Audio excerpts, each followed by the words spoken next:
Roll the corn. We know the truth now.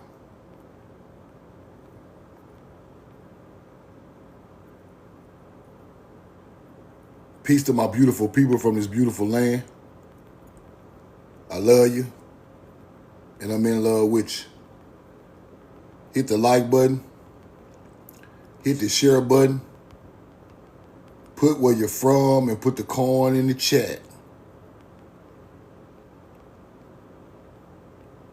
Put where you're from and put the corn in the chat. Korea, Texas. Roll the corn. Korea. Hit the like button, hit the share button, put where you're from, put the corn in the chat. Respect my kicks, Royal Lee. Ice out. Roll the corn.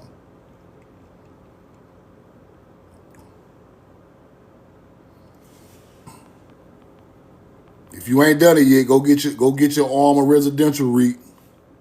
Go get your Armor residential REIT. Denver, Colorado, Rudy Ray, Los Angeles. What up? Seven Flames, love, you know what I mean? Love with you. Denver, Colorado. The nail. Roll the corn. Follow the nail. Follow the nail. You know the truth now.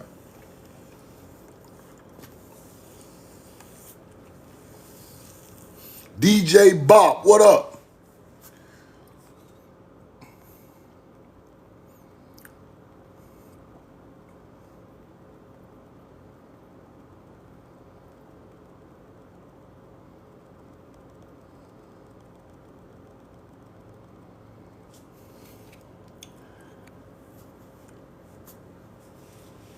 If you ain't invested yet, go get $1, $2, $5, $10, whatever you got, go get Armor Residential REIT.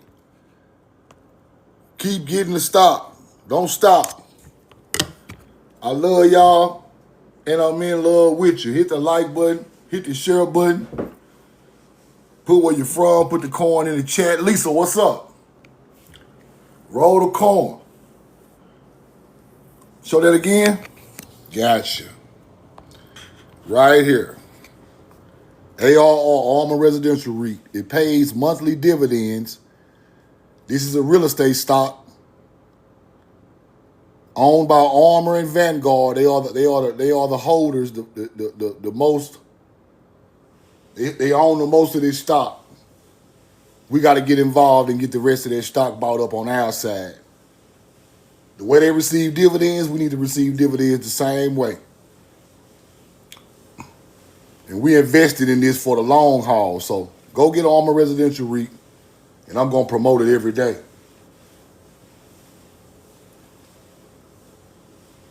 It pays 24 cents a stock every month. Go get in there. Amber 214, what up? Now, that's just a smart move, right? Because these companies are not going to fail. Right? While the Matrix stands, these companies are the most powerful companies in America. Armor, BlackRock, Vanguard, AGNC, Realty O, all of these places. But Armor pays the best dividends for your money. So this is a great investment of real estate stock, and it pays a dividend every month, every 30 days. Just to give you what I mean, if you put $1 million in there, it'll pay you back about $14,000 a month. No overhead, no nothing. Now today, I'm gonna talk about Choctaw.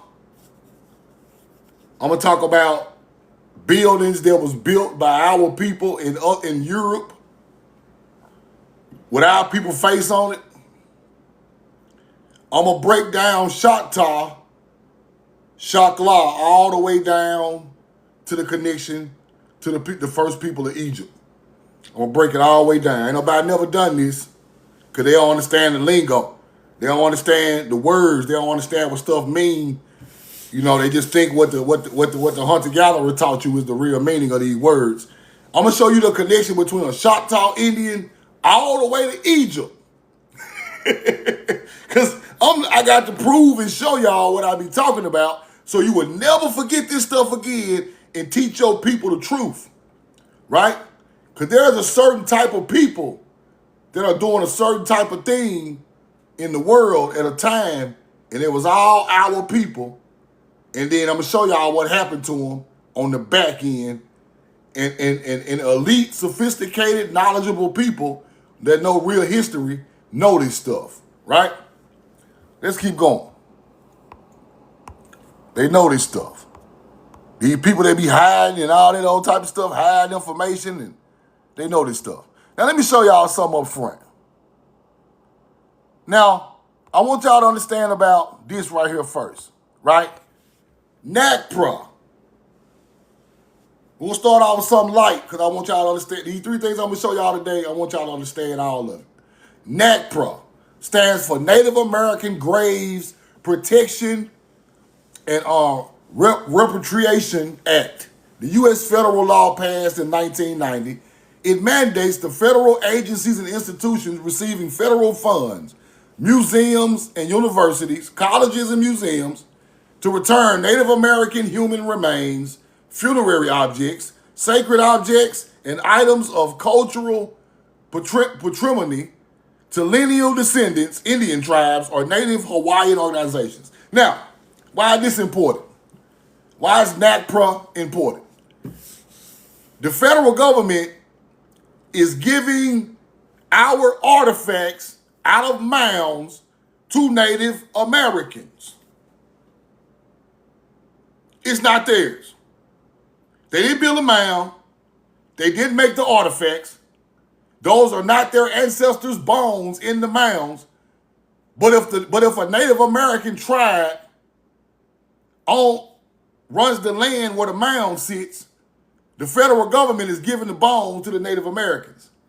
And if the federal government owns the land where the mound sits, they put them in museums. Now, why is this important? This means our people never get a shot to look through this stuff. We never get a shot to match it up with nothing, the bones and the DNA with the people. We never look at the real artifacts. It's all replicas. It's all hidden in Native American housing or museums. So this eliminates us from being able to see our original artifacts. This eliminates us from doing DNA tests from bone to bone with these people y'all pulling out the mounds, because we never see them. We don't touch it. We don't see it. We have no connection to it. That's what NACPRA done to our people. It eliminates us from being able to research our mounds. Now, let's just say it's a mound. Let's say the creation mound of the Choctaw, Ninawaya, which comes from Nuna, which comes from Ishki, which means it go all the way back to a Hebrew name, an ancient Nun, N-U-N, an ancient Egyptian name, an ancient name for snake people. That mound comes from that. Now, when these new Native Americans take over the land and the federal government give them the land to the creation mound, that means the original people don't never get to see the bones or the artifacts coming out of our mound. They give them back to Native Americans. You get it? So this eliminates us from doing any type of research on the bones coming out the mounds. This is done for a reason. You get it? You get it? Roll the coin. Now, I said that to say this. If we gonna go at anything with the government, we gotta go at that, people. If we gonna go at anything, if Truth now don't believe in none of that government shit, but if we do have something to say to these people, we gotta get involved in this. Cause ain't no goddamn way our people ain't got no say-so on bones coming out of mounds on plantations, coming out of mounds in our neighborhood, coming out of mounds where we live. Y'all got to do that's the only real DNA test that we can take, people. You can't test my bones against no motherfucker in Africa. You need to test my bones against them bones coming out the mounds. But we can't do that because of NACPRA. Do you get it? So this stuff is organized a certain type of way to keep us, our people, our scientists, from going in there and testing a bone of a mound builder and testing a bone, or we know the truth now, and then it come back 100%. They're not gonna let us do that. So we gotta get involved. We got to start learning about this shit. Because this is what they be doing to make everything illegal for our people to connect to our ancient culture. You just give our bone to natives, bro. So y'all working together. You hunter-gatherers. You hunter-gatherers. Y'all working together. I got you. Roll the corn. Let me pull something up right quick.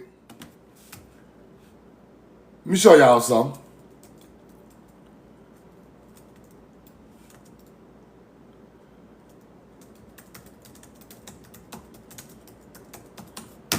Roll the corn. These people working together. Now, this is what they doing, people. All these bones coming out these mounds. Look at that. Look at all them artifacts. Look at that. Y'all holding up people's heads and roll the corn. Look at all that. Look at that. Look at that. These is not y'all people. NACPRA. Look. Got our people heads in museums and skeletons, and we ain't none of our people in none of these damn pictures. Look. Ain't none of our people in the picture. Look at it. Look at it. Look at this shit. Who the hell is this? This the dude on Star Trek, right? Who the fuck is that? Dr. Spock looking ass nigga. Dr. Spock looking ass nigga. Star Trek looking ass nigga. Goofy, outer space, big nose ass nigga. That is not him. Roll the corn. Look at all the artifacts. NACPRA. Hunter-gatherers got our shit. Look. Hunter-gatherers. In there acting like this they people. Then when I go look at the old newspapers, it said the bone structure of the skull don't even fit Europeans or Native Americans. The bone structure of the skulls they're pulling out the mounds are not the same as Native Americans. They're not the same as Europeans. Facts. But y'all got all that shit. Look. Dr. Spock head ass nigga. Look. Hunter-gatherers. Y'all ain't made no pottery. You ain't made no pottery. Look at it. Roll the corn. I just want y'all to see what's going on with y'all shit. Look at this. Look. No more stolen ancestors. Native American, them ain't y'all ancestors. Stop playing. Y'all don't know nothing about no goddamn stars. Y'all Native Americans be on my page trying to learn about the stars. Josiah, all in the comments, all quiet. Joe Yaya, whatever the fuck his name is. He in the comments, all quiet. I see you in there. Let me learn something from We Know the Truth now so I can act like my people created it. Let me just be quiet in the chat. Then you come back talking about Truth Now is teaching my people history. No, you don't want me to teach your people history. You do not want me to show Truth Now is teaching my people history. No, you don't want me to teach your people history. You do not want me to show y'all. Y'all don't want to see them caves. You don't want me to teach your history. Your history is nasty work. Your history is nasty work. You don't want me to tell your history. But I'm not here for that. I'm not here for that. I'm here for my people's history. Now, NACPRA is, y'all is hiding all our stuff.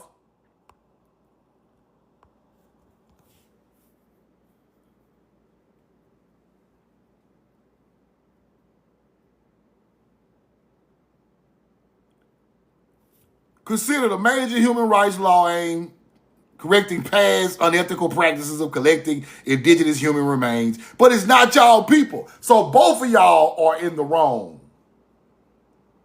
Both of y'all in the wrong, right? Look at this hunter-gatherer right here. Google warrior, shut your ass up. Block. Roll the corn. Block, get out of here. Where my moderators at? Roll the corn, because I can't take this shit. These people just be all in the comments with the foolishness. Let's share the live. Let's share the live. Share the live. Share the live. Let me see if I can get Casey in here. Okay. Now, what this does is, like I said, it is passing our ancestor stuff to people. They are making money off of museums and mound sites that they did not own, people. So they're literally using our stuff to make money and act like it's their stuff, but it's not. It's not. Let's keep going. Now, this is what they're doing. They're taking human remains from mounds, giving it to Native American tribes who are over that piece of land where the mound is pulled out of, right? That's what they're doing. Where the mound is, where they pull it out the mound, if Native Americans run their land, they give the bones straight to them. They don't go through our hands. They don't go through nobody's hands who can identify who these people are and really get a good DNA test on it. Now, why is this so important?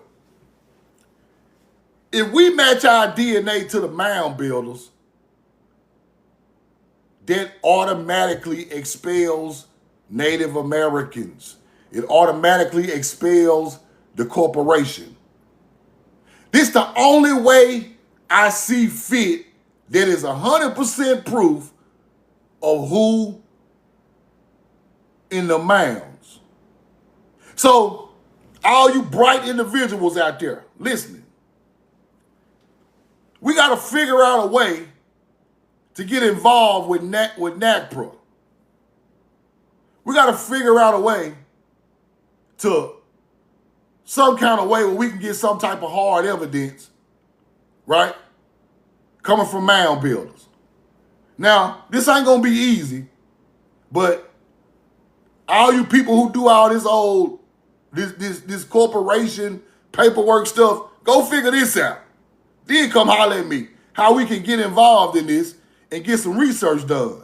Because they are literally just passing our people bones around, people.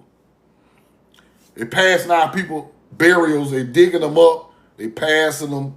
They just passing our bones around. Ain't no telling what's found down there. They just passed it around to natives and federal government people. These people are in too deep with the federal government, the Native Americans. That's why I don't trust them, right? Bureau of Indian Affairs, caretaker of large collection of Native American human remains. Inventory, identity these items so they can be returned to these fake ass tribes. They're returning our shit to the fake tribes. Talking about their ancestors. And another thing, I'm sick of everybody talking about these people are their ancestors, bro. Everybody is trying to claim our shit, bro. Everybody. Native Americans, mixed white boys, Spanish Mexicans. Ain't y'all noticed that lately, bro? Everybody, bro. This shit is getting out of control, bro. I don't want to learn nothing from you half-breed, non-agriculture ass, fake ass niggas. I don't want to learn nothing from. I'm not watching your live. I don't want to talk to you. I don't want to learn nothing from you. Because if you are culturally assimilating, you part of the problem. I don't care how much knowledge you think you got. And it's all I see is people not connected to the land talking about the land. That's all I see.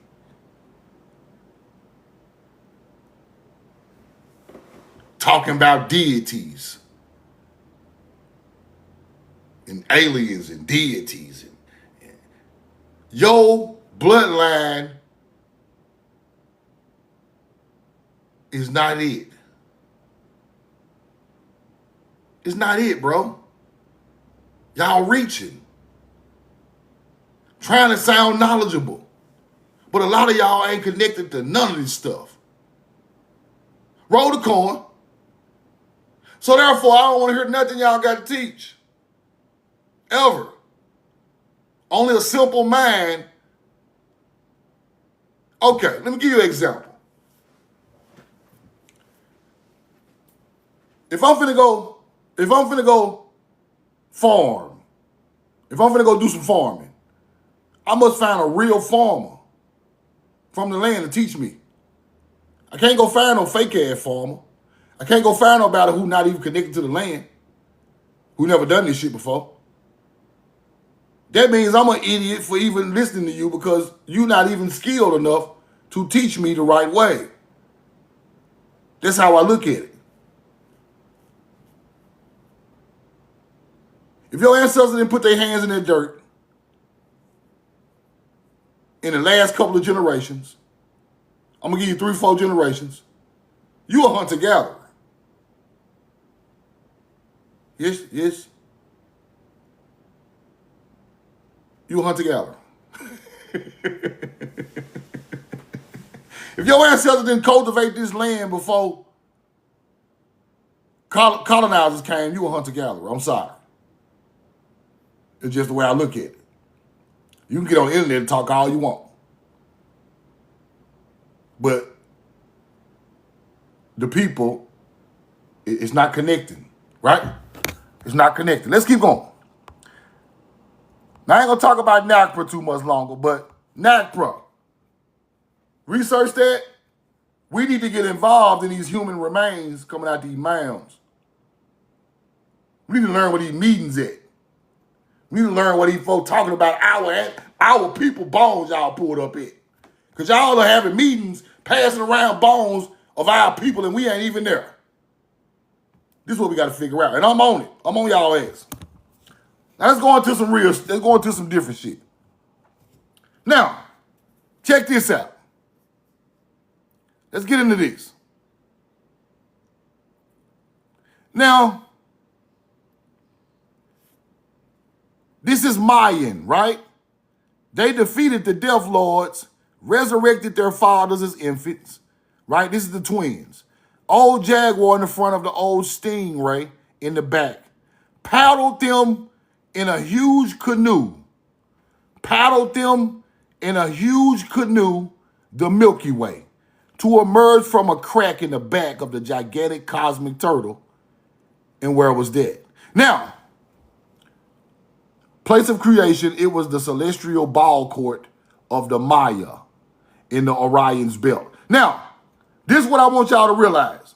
Maya is talking about paddling them in a huge canoe in the afterlife. Y'all heard that story before? Have y'all ever heard a story about the boat in the afterlife? Who talked about that? Same story. paddling them in the afterlife. Whose story that is? The solar boat. Who talked about Egypt? Why do they have the same story? Why does the Mayan and the Egyptian have the same paddling the huge boat in the afterlife, the Milky Way story? Same culture. Same culture. Let's keep going. Roll the coin. Stones of creation that form the equatorial triangle of the cosmic hearth, within which burns the smoking smudge of Orion's Nebula. I told y'all about the Orion's Nebula yesterday. This became Osiris. Let's keep going. Orion's Nebula.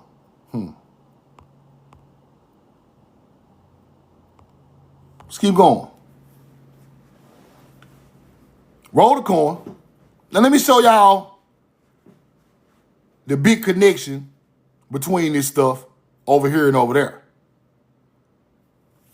Lying between the constellation Orion and Leo, the figure was called Orion, was identified directly with Osiris. Right? See that? Milky Way. Now, the place of creation near Orion, Milky Way. Now, the Hopi Indians is going to literally say the same thing as Egyptians. Watch this. Watch this. The Egyptian grain god was called Sahu. The Egyptian grain god was called Sahu. Let me pull that up for you.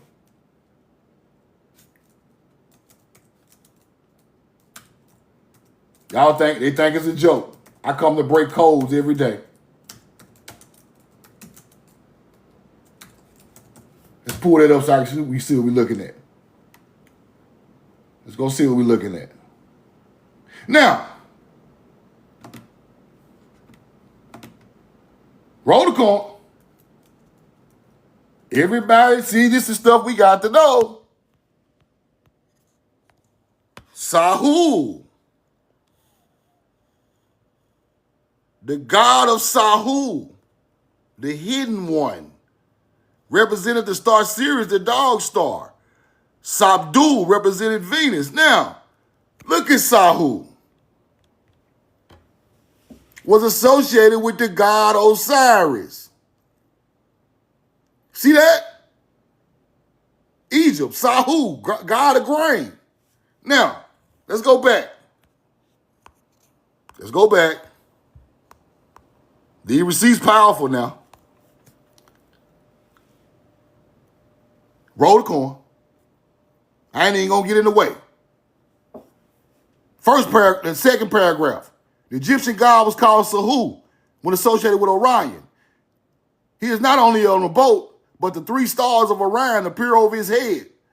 Going back to America, the star Kachina of the Hopi is called Sohu. What? Oh, man. Let's go look at that one. Roll the coin. Let's go back. Let me show you this. Let me show you what's going on. Sahu in Egypt. Now let's go look at SOHU with the Hopi. SOHU Hopi Indians. The Hopi Indians are descendants of the cliff dwellers. These are not Native Americans. They're descendants of the cliff dwellers. Now look at all these fake ass Hopi Indians. See that shit out. That shit. See that bullshit. Let's keep going. Sahu, Hopi tradition, representing the stars, the night sky, acting as a guide and protector. Now, why are y'all not telling us that Sahu of the Hopi is the same teaching as Osiris, ancient Arizona. The real Hopi were melanated people. Descendants from the cliff dwellers who built the cliffs at the top of the mountain. Sahu, celestial order. Let's go back to the receipt. Right here. This is what we're looking at. Right here. The Egyptian god Osiris called Sahu in his celestial form. Right?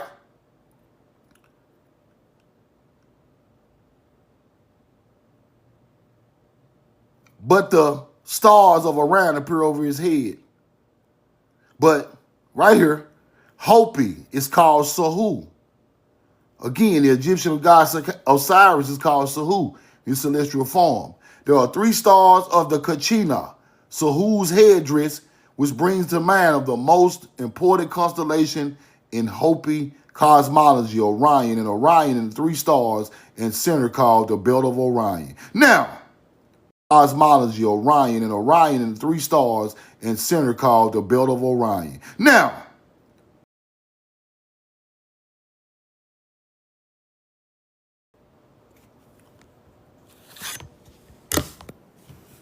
put a 2 in the chat. 2 in the chat, 2 in the chat, 2 in the chat, 2 in the chat. 2 in the chat, 2 in the chat. Now, why is Osiris called Sahu and the Hopi Indians calling they Osiris like deity Sahu? I thought these were Native Americans. Native Americans ain't talking about no Sahu. Y'all stop this shit. Roll the call. Native Americans is not talking about this right here. No. This is over their pay rate. This is over their pay rate. This over their head. This ain't got nothing to do with them.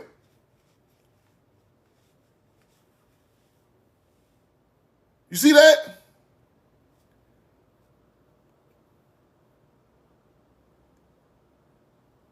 So who was the father of the gods, including Osiris?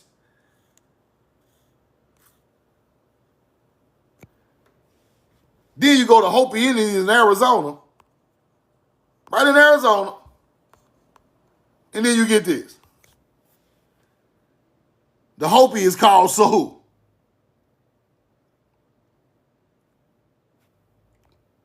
Three stars over the head, representing Orion.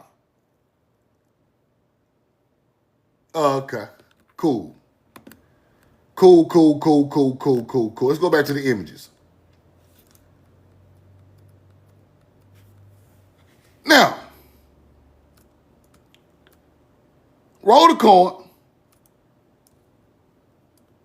Now we got these fake ass Indians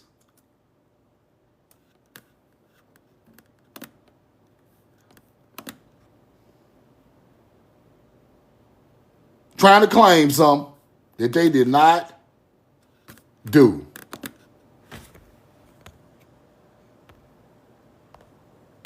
They didn't do it. Hold on.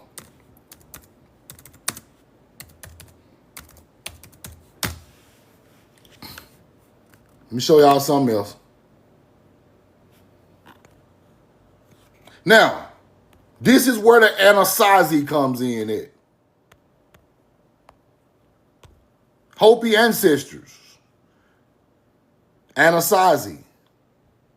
The primary builders of the famous cliff dwellers in the American Southwest.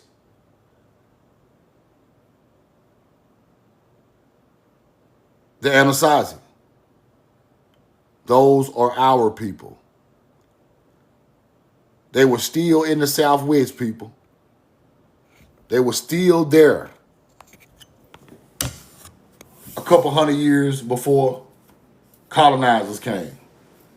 They were still in that area, still with the same teaching of Sahu. Same thing. I'm glad y'all learned it because it's showing you the connections. I just want to show you the connection, right? The Milky Way is flanked by two figures, right? Something I wanted to show y'all in this. In Egypt, as amongst the Maya, the stellar context involves Orion and the Milky Way. In Egypt, as in Mexico, a journey through the netherworld must be undertaken by the deceased. A journey through the underworld. Just like Egypt, just like Maya, just like Mississippians, just like all of the mound builders on the Mississippi River had the underworld teaching. The oldest underworld teaching I can find is on the Mississippi River. The oldest duat underworld teaching I find in the world is on the Mississippi River. So that means they're the ancestors of these old Mexican Mayans. They're the ancestors of these Egyptians. All of that. All of that. Now let's keep going. Something else I've been looking at.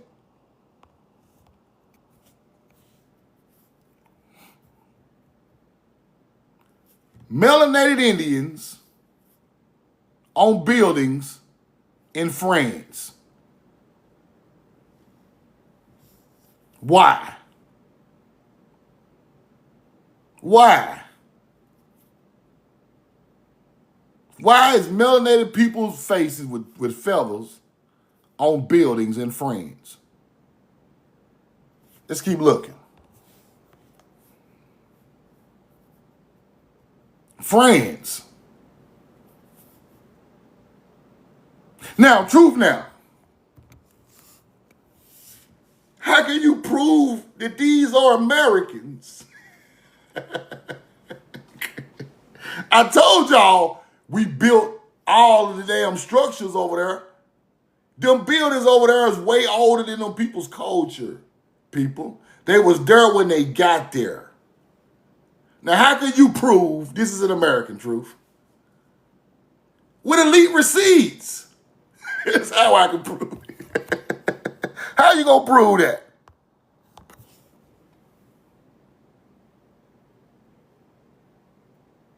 Amérique. Amérique. That is French for America.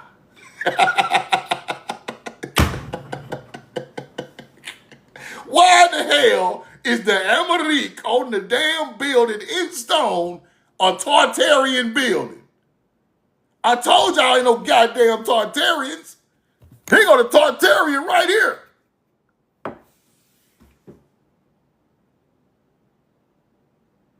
Roll the court.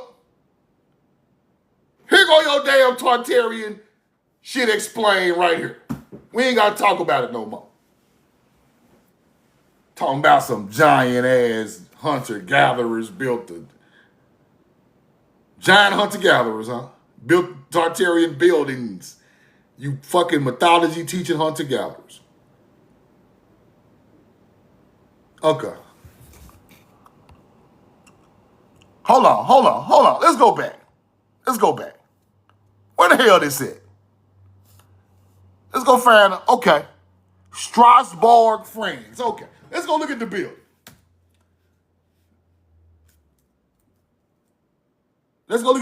Fuck the bullshit. S-T-R-A-S. Borg, France, building with Indians on it. Okay, let's go find that. Let's go look that up. Because I want y'all to see how these buildings look. Where in the hell they ain't even showing me the building? Let's go to old buildings. Let's go to old buildings. Let's go look around. Let's go to France. Let's go to France.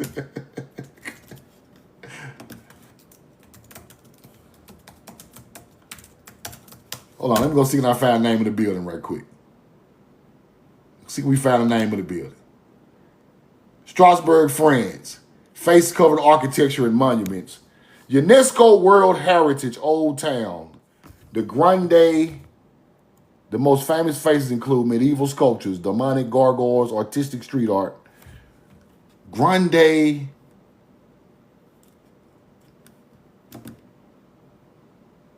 Let's go look. I can't seem to find the one with the face on there. They ain't gonna show that one. But these are the structures. I just want to let y'all see a building over there. That's in that area. Now here go to Strasbourg Cathedral. Here go the cathedral right here. Here go the cathedral. Right there. See, can we blow that up? Look at that. Look at that.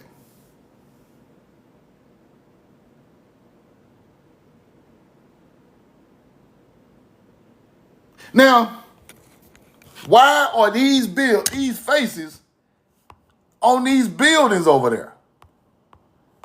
Talking about some Almerique.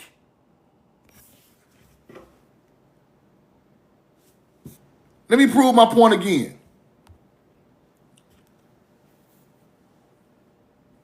On the facade facing Rue de Marché, the Four Seasons are illustrated three rather unfeminine heads, but with hats decorated respectively with flowers, ears of wheat, and vine leaves. And for winter, the head of a bearded man in a fur that adorned with oak leaves and the acorn. But check this out. Europe was a plumed helmet, Asia with a turban, Africa with an elephant hide, and America with a feathered headdress on the building. America with a feathered headdress on the building. Interesting. Interesting. Let's keep going. They are showing an Aboriginal American Indian melanated people on the building. Now, when I translate it, it says America. When I translate it out of French into American, America.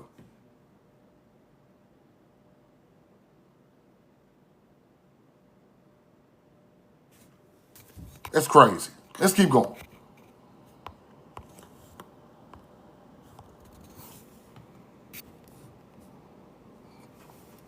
America.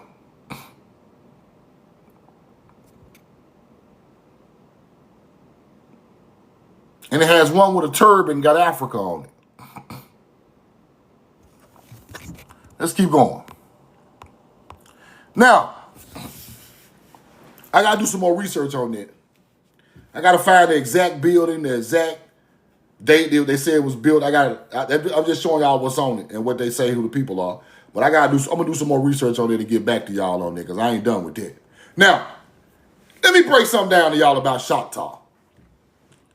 Because, see, this shit go back way farther than you think it do. So y'all listen to me closely. Listen to me closely about Choctaw. Now, Choclaw appears to be a variation or misspelling of Chocchukla. Chocchukla, which is associated with Choctaw. Choclaw is Hebrew, people. Don't you ever forget that. Choclaw appears to be a misspelling of Chocchukla, which is associated with the word Choctaw today. Choclaw. See that? Iksa, clans, tribes. Now, these fake Indians are claiming that, but they named Choctaw today. But Choclaw is Hebrew. Choclaw, Hebrew agriculture. It is a modern word meaning farmer or agriculturalist. Farmer, agronomist, Shaklat means agriculture. The term derived from the Aramaic word shakal, shakla, which means field. But that's bullshit. It's older than Aramaic. Modern Hebrew described agricultural activities, including those related to holidays. The similar older word for farmer in Hebrew, a car. Now, this is where you get the word Choctaw from. Don't you ever forget this. This thing go back older than what you think it do. This thing go back to the agriculture fields in the southeast. This thing go back to your grandmama and great-grandmama and great-dad, granddad and them. Because they were what? Farmers and agriculturalists. Virtuous farmers. Farmers that lived by a certain moral code in the southeast. These ain't no damn Africans. This is exactly who they are. Descendants from the Paleo-pictograph mound builders going into Paleo-Hebrew farmers and agriculturalists. Shakla, then that name changes into Choctaw. Then the white-ass Indian call it the Choctaw because they are culturally assimilated. Don't you ever forget this. I want you to teach this. If you don't learn nothing else from Read Over the Truth now, you need to learn this. This is literally showing you who the people are. This can't be debunked. And a nigga tried to debunk me in 365 days because they know I ain't lying. This is where the word Choctaw come from. Shakla. And it's Hebrew for agriculture people. Now, let's get a little deeper. Because see, this ain't the end of this. It's still going back in history. Let me show y'all who these people are. Roll the coin. Paleo-Hebrew, the ancient script used Israelites and Canaanites, is profoundly rooted in agrarian, agriculture, pastoral imagery. The language itself was developed by people who cultivated the land and herded livestock. So they're telling you the pictograph, mound building, paleo-pictograph language come from who? The people who cultivated the motherfucking land. It ain't got nothing to do with no Bible. You see Bible in there? You see Bible? You see Christianity in there? Do you see Old Testament, New Testament in there? You see land and livestock. This is where they got this shit from. You must understand this to understand the rest of the history. If you don't understand this, you can't break no codes. You can't get enlightened. You don't know what's going on. You still listen to this book, but you don't know where the words come from. The teachings come from the land cultivated. The shepherds of the original land. Not the shepherd of Jesus. Not the shepherd of all the other. No. Shepherd kings mean you became some type of leader because you knew agriculture. That's where shepherd kings come from in Egypt. Do you get it? Now, when you look at it this way, this is how you break the code. Ain't no more lies can be told to you. Now, I'm finna get deeper. Y'all stick with me.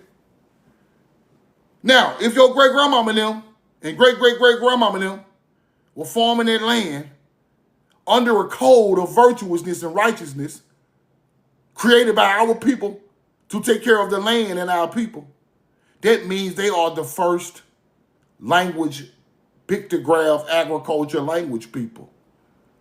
Because the oldest agriculture, they try to say is in the Middle East, but the oldest agriculture on this land.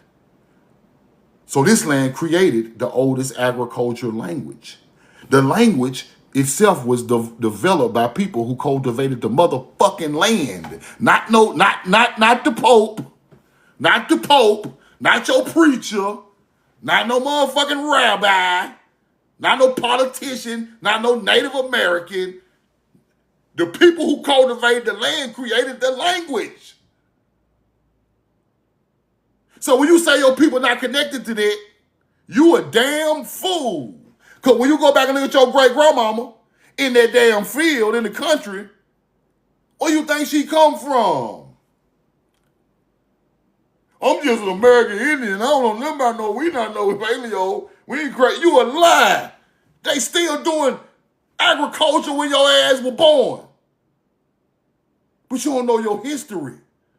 You just want to run around here with some feathers on your head thinking you know it. That ain't all it's about. No. It's way deeper than that, big dog. You got to get deeper. Where did your people learn how to grow that tobacco they were growing? Where they learn how to grow that cotton they were growing? Where they learn how to grow that damn corn they were growing? Cooking all these different foods of America. Why your grandmama and them so nice and sweet and got a great heart and looking out for everybody? Why they so virtuous and truthful and honest?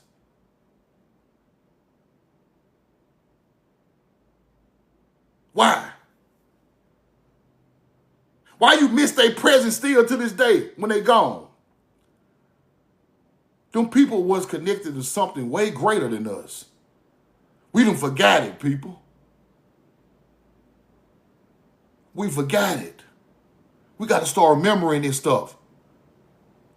By the time the colonizers started to change our culture, our grandmama and them had started forgetting it a little bit too.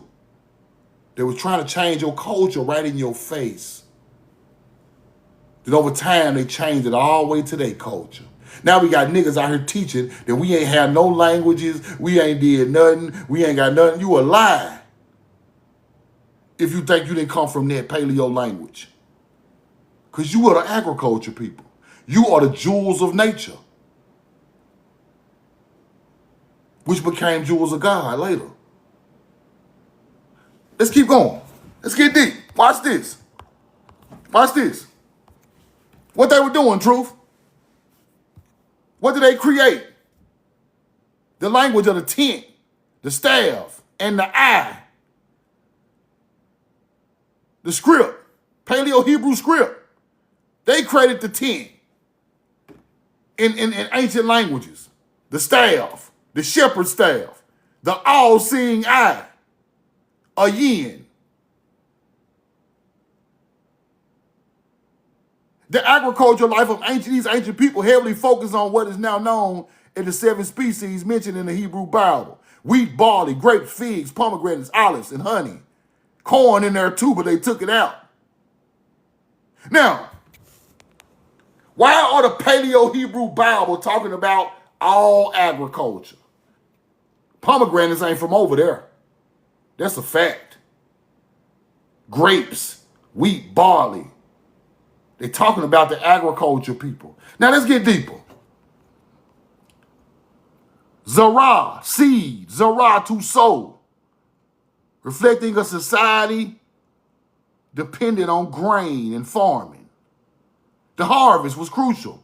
The laws regarded it was central to community's life. Now, let's get deep right here. Here we go.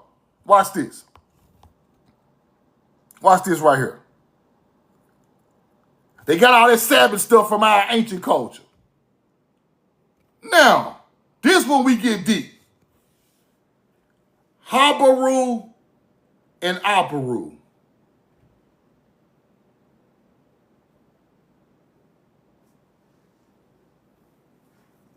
Identified with the ancient Hebrews.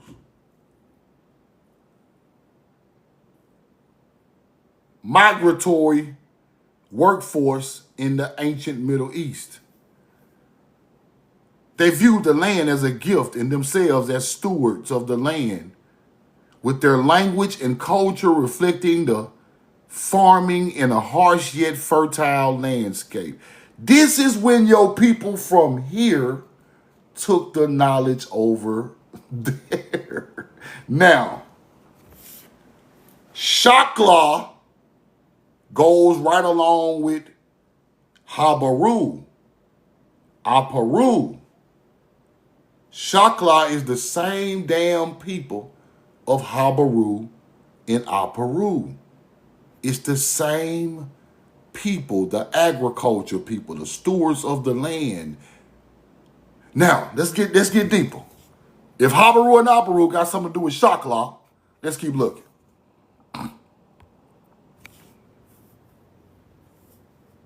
Haparu associated with ancient Egypt people.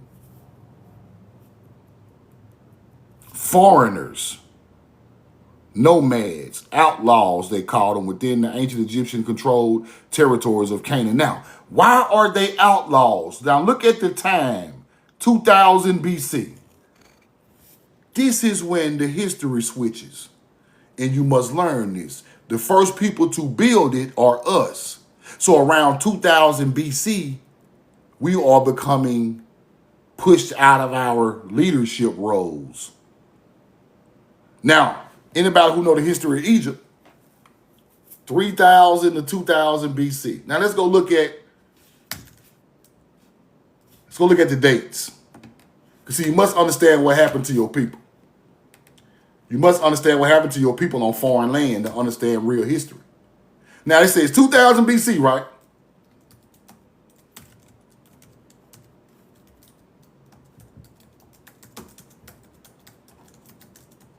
Because the people who there later on in history are the people who took it over later. That's what you must understand, right? Now,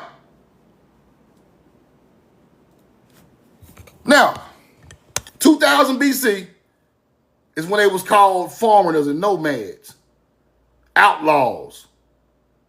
Why are you calling God, the jewels of God, or nature, foreigners and nomads and outlaws operating in around Egypt? Why are you calling them that in 2000 BC? But who are these people?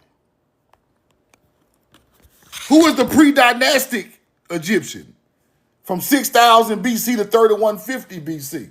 Who them people is? What they do? Develop a farming culture. Rise of the first kingdom, 3100 to 3000 BC. That's 1,000 years, people. Now, if you see that, this our people. Now, around 2000 BC, now these people are nomads and foreigners. Why is that? Put your thinking cap on. Put your thinking cap on, because I'm going to give you the dates. I ain't finna give you no fucking fluffer off no dumbass theory. From 6000 to 2000 BC, what you think happened to our people? Now they foreigners. Let's go back and look. Let's go back and look. Roll the coin. Don't forget what I'm showing you now.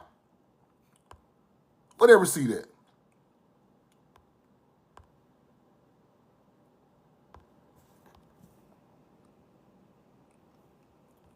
Hold on, let's go back.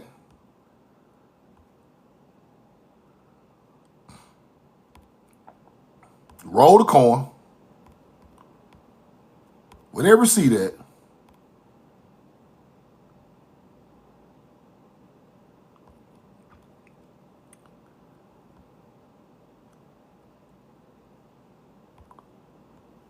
Now, from 2000 BC,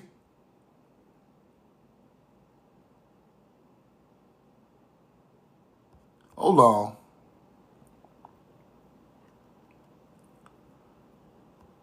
Cultivated land, I'm trying to get that date again. I can't find it. Get that date again. The Agra people, right? Now, 2000 BC, they are being called, they're on the workforce in the Middle East, right? At that time. And they are being called what? Outlaws. Here we go. Second millennium BCE. They are called foreigners, nomads, and outlaws operating in or around Egypt. The Aparu. Now, what y'all think happened? I know exactly what happened. Our people built the Nile. We are the pre-dynastic and the first dynasty of the Nile. Now, 3500 BC or 3000 BC is around the time the pyramids go up, right? So this is after that. I mean, it's before this, right? Because this 4,000, the pyramid is at least 5,000 years old.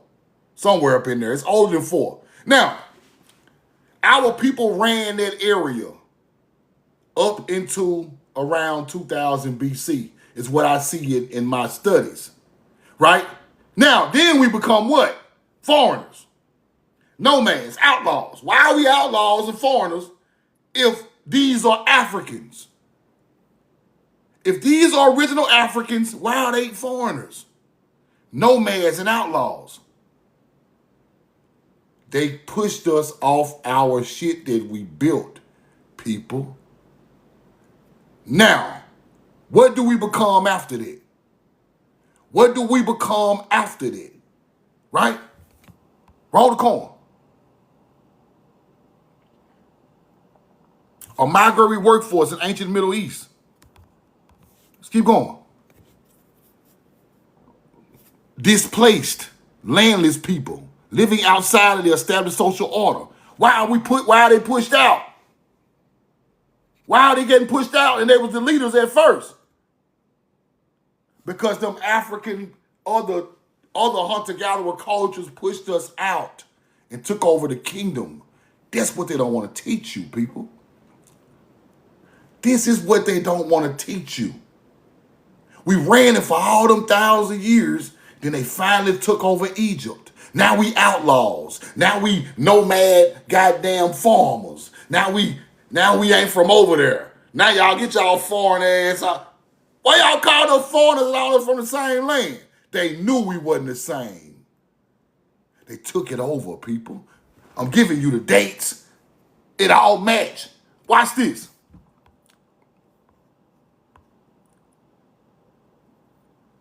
Watch this. Roll the coin.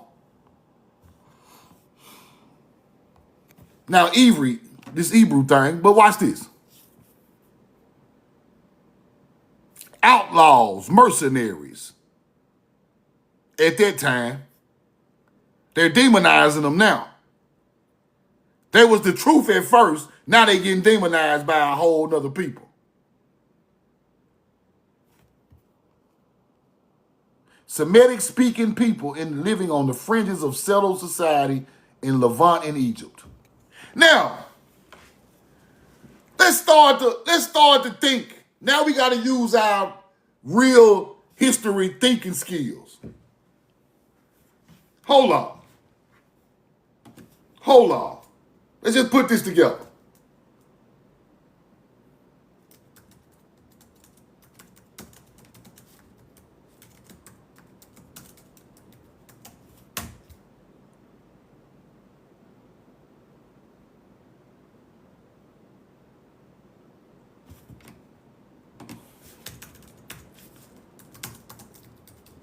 Hold on. Roll the coin.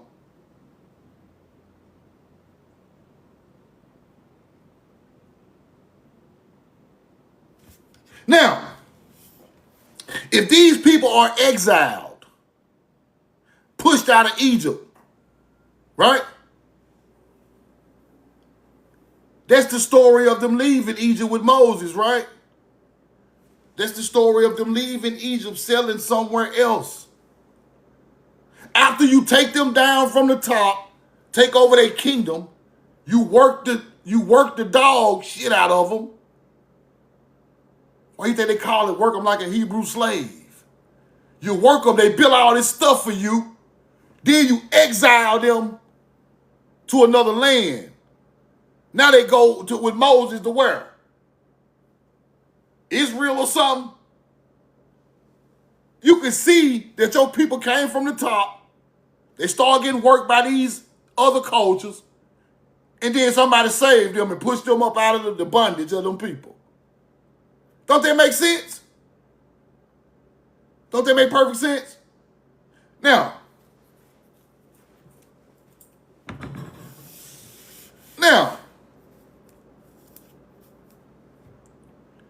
if these are the agriculture structure building people, they knew that these people could build anything they wanted to build. So they used them to build statues and tombs and all this old beautiful stuff after they took over, right? Now you got these different type of pharaohs. The fake ones. Supposedly killing the first son of Hebrews. You don't remember that? Don't nobody remember history but me. That don't come from us. When they took over, they wanted to kill the first sons of our people. Do you get it now? The later pharaohs, they were Africans. They might have had our bloodline, but they were more African than us because they bled us out. They bred us out. Then they went to war with us and pushed us out and made us some type of Paleo-Hebrew slave. You think you think people walk around and talk about work me like a Hebrew slave for nothing? Now I get it. I read a book that said the people who built the pyramids of Giza are buried out there. They got the same bloodline as an African American. I read a book that said the people who put the bricks on the pyramid got the same bloodline as African Americans. Now I understand it. And if anybody wants the receipt, I got it. I just got to pull it back up. That's what happened, people. We built it first. They pushed us out. Made us some type of worker for them, a workforce for them. We built all that shit all that time. Then somebody come along and we leave there and go to another land. Levant. Where the Paleo-Hebrews were settled. Levant is north of Egypt. Northeast of Egypt. It makes sense. Now, let's keep looking. Because now you got to study these people now. So we're talking 1800 BC, right? The Aparu, or a social class of nomadic displaced people operating in the Fertile Crescent between 1800 and 16 BC, and often described as slaves, mercenaries, outlaws, or workers of low status.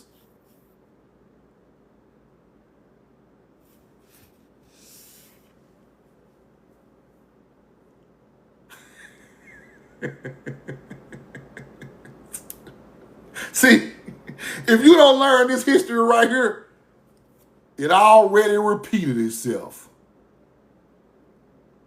Workers of low status.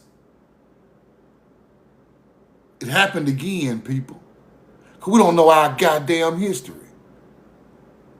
They came to America and made us workers of low status. The same bloodline that the Egyptians made workers of low status. It happened again during the sharecropping in the South. They know who them people was. You think them hunter-gatherers didn't know who you was? They learned it from over there. Our people got enslaved over there, people. Our people got worked to death over there. Our people got sold back into slavery again over there. See, they ain't gonna teach you that. Because they don't want you to know your real damn history. They took the land from us over there. They took the land from us over here, nigga. But you don't see it.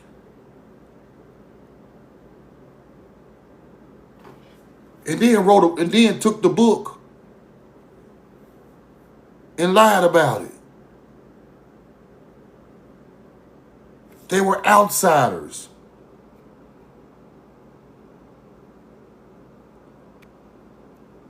Outsiders. Why all these people after Egypt? Why does all these people after Egypt move up north to Levant and Israel, the real Israel? In the Middle East also, north of Egypt after they was pushed out. Why did they push them out? Because they were the original kings, the original people who built that motherfucker. And they redone it. Now they got all these different gods because they hunter-gatherers. Let's keep looking.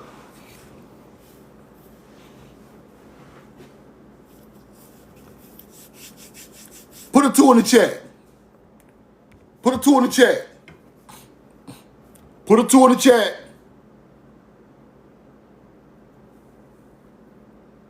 Now, how did these holy people get to Israel? Levant. Exiled from Egypt, nigga.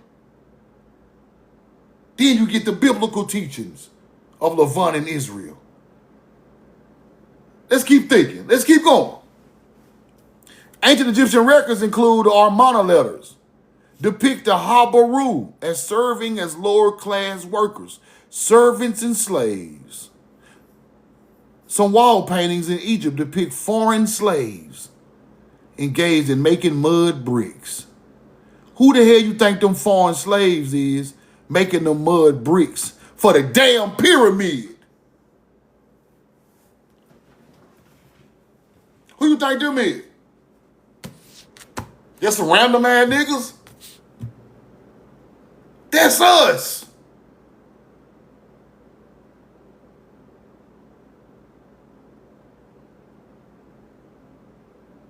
It don't matter if it wasn't Africa. It could have happened over here, over there. It don't matter. It don't matter. Let me explain something to you.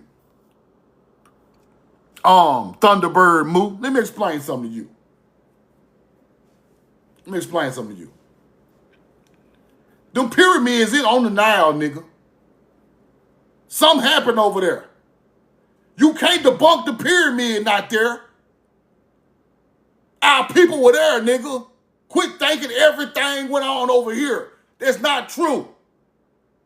The prehistory happened over here. A lot of that history did go on over there. You see them fucking pyramids over there? They just fell out the sky?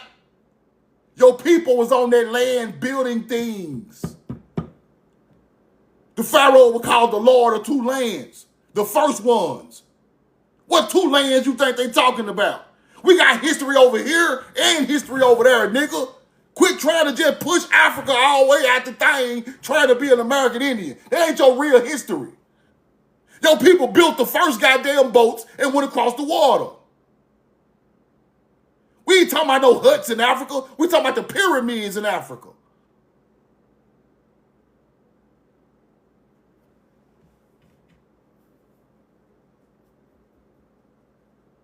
What do you know about Sakar? The falcon-headed deity, the first people on the Nile. Where do you think they come from? Huh? These are some of the greatest people in the world coming from here. Sakar is a corn mummy. You must show respect to that. You just can't say F Africa altogether. You can't do that. That's our problem. We so prideful about America that we just say F everything else. That is not the way you're supposed to learn this thing, people. That's it. That's being an idiot. Right? The greatest monuments in the world was built by your people thousands of miles from where they were from. That is greatness. And they became slaves and low-paid workers in a foreign country. That's what I'm trying to teach you. But if you don't know that, that's why they come back and do the same shit to us in the Southeast again. History teaches you the truth. Your people was free and good before them people came. But our people who left here on boats been got pushed out and enslaved long time ago. You must learn that story too. Because if you don't learn that story, you don't know your whole history. History will repeat itself. 3 or 4 times you don't learn this. Now, they lost. What's the loss of land, people? The loss of land. What land did they lose? Conflict, powerful overlords of different people coming in, taking over, being overlords on our people. Same thing happening over here. Why you think these white folk love Egypt so much? Why you think these hunter-gatherers love Egypt so much? They studied their culture of how they enslaved our people. You think them white folk don't know that shit? They still trying to use the same ideology today. Put you in debt, trick you, conflict, powerful so-called overlords and politicians. Now, how did we lose the land over there? They took it because we built it first. How we lose the land over here? They took it. The same way they tell you fake Egyptians, same way they tell you fake Native Americans. See, I know this shit is thousands of years apart, but you got to see the big picture. It's an old move in a new game. You say Arabs and Mongolians and all these old Muslims and all that, now they the Egyptians. Now over here we got Mongolian Indians, now they the damn Indians. It's the same thing. They control these Mongolian or these lower class people because they don't know no better, they stupid. And put them in your place and leave you with nothing. Do you get it? Now, we lost the Nile, people. We lost Saqqara, Giza. All them damn cities was ours. Memphis.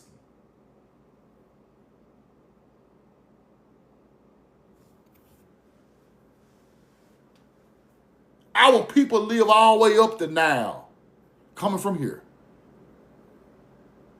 But if you just think you just American, it ain't it. You more than that. Way more. You just hone your skills here. This is where the ancient ancestors come from who taught you them skills. You had to have a particular set of skills to move to the Nile River and run agriculture and build pyramids. This home class over here, that's the travel class. Let's keep going.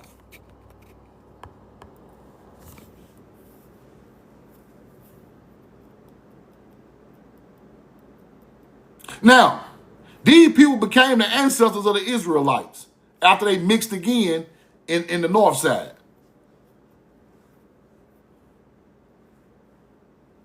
The ancestors. We were steady moving and mixing over time. Let's keep going.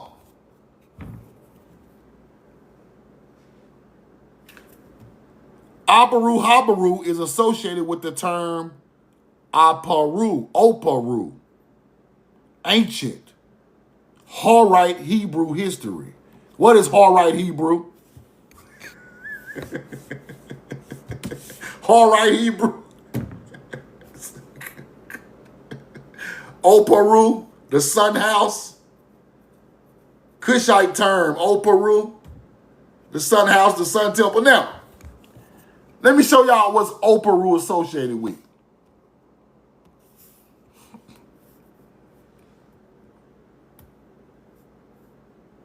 Let me show y'all something.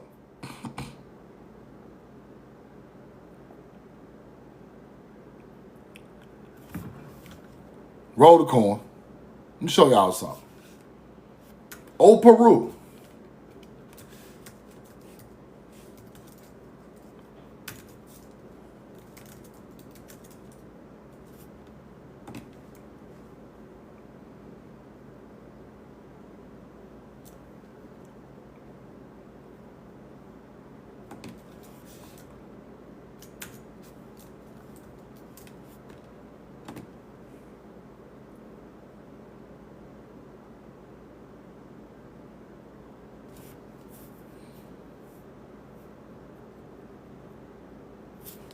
Roll the corn.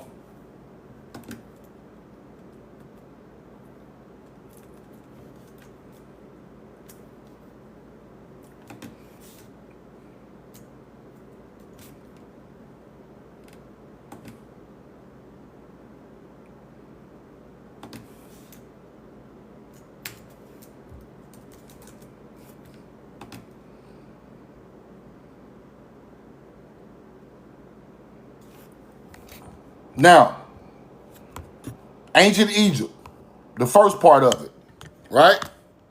The first part. Check this out. Aparu or Haparu, right, was indeed used in ancient Egypt.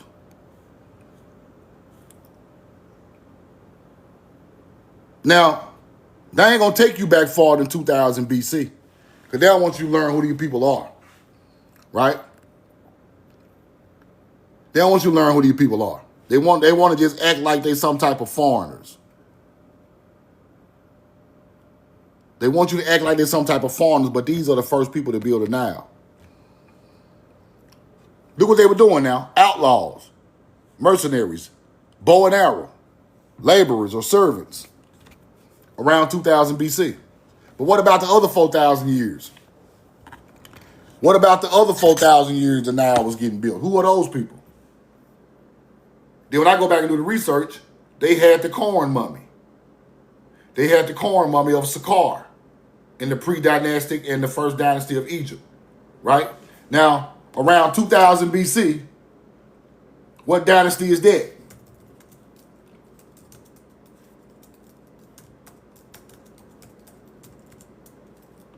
Let's go see. What dynasty of Egypt is in 2000 BC? That's the Middle Kingdom. That is the Middle Kingdom, right?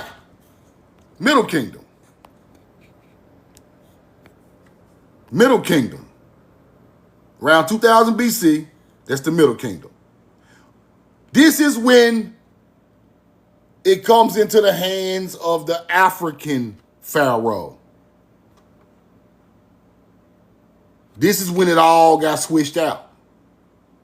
This period saw a shift. Big shift. The reunification of Egypt. The establishment of a new capital. Right? Literature and trade. Now, why you got a new capital and all of that, right? Why everything started to change?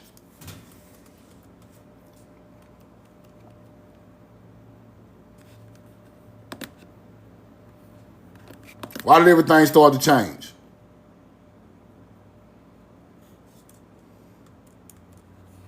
Everything started to change during 2000 BC.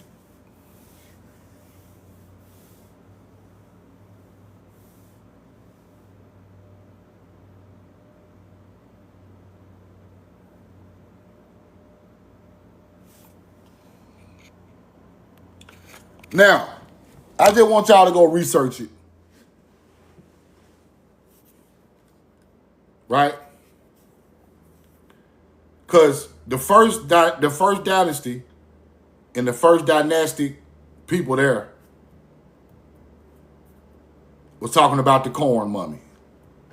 Then, coming to the Middle Kingdom, it's a whole nother Egypt. They started enslaving our people. That's what they don't teach you. They started paying our people low wages. Now they are foreigners and mercenaries and outlaws on the land. You get it? That's real history for you. So from 6 to 2000 BC, or 6 to down to 3000 BC,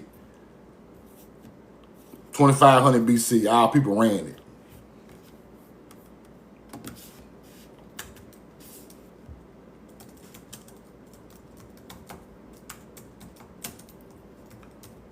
Hold on.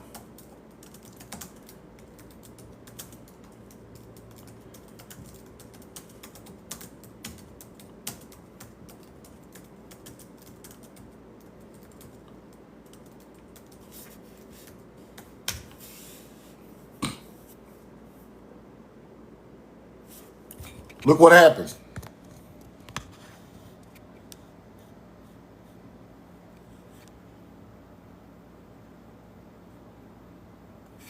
That's what happened.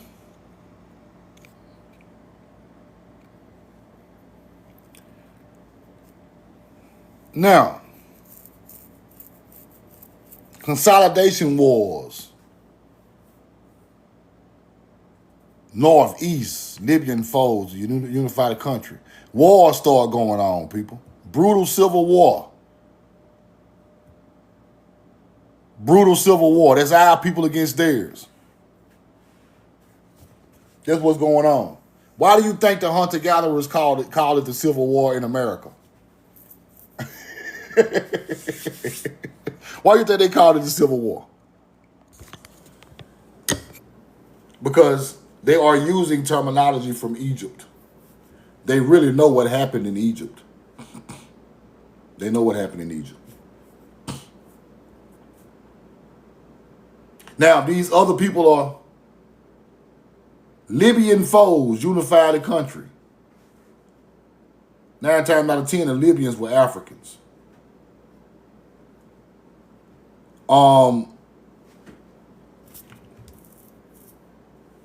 So a civil war is people who live at the north of the land going against the people at the south of the land in normal context. So we have a civil war in America. The army got down with the northern Native Americans and came down south and had a civil war with our people. It wasn't a big war y'all think it was. They got a couple of spots. They did take a couple of spots. It wasn't big as they think they teach you it was, but that's what happened. The armies up north got with the Native Americans, and they came down to the southeast, trying to get what they can get on the fertile land, right?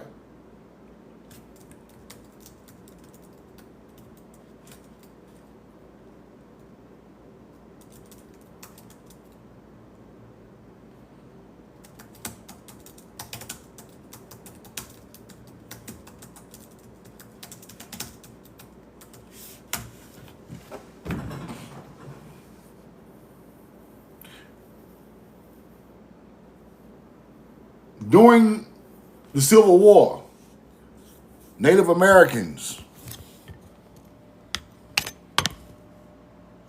and tribes from the North and the Midwest supported the Union, contributing roughly to 3,500 plus soldiers who fought in the army.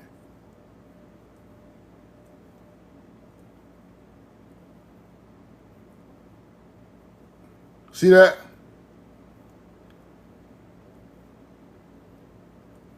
Now they told you they was fighting against the Confederates, right? But why are Confederate Unions and Native Americans buried on top of our mounds? Why are Native Americans, Union soldiers, and Confederate soldiers all buried together on top of mounds? Why would you bury your enemy on top of a mound in the South? Does that make any sense? They coming to kill you, but you buried them right beside the people that they fought against.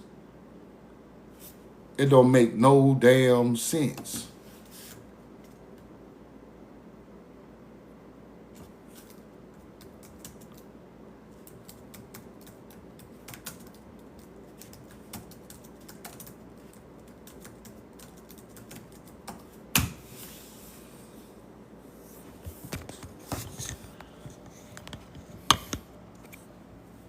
military parks contain or located on top of prehistoric mounds.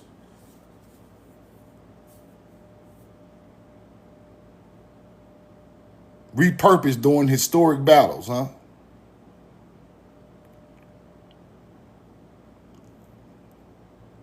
Built by the Mississippian culture.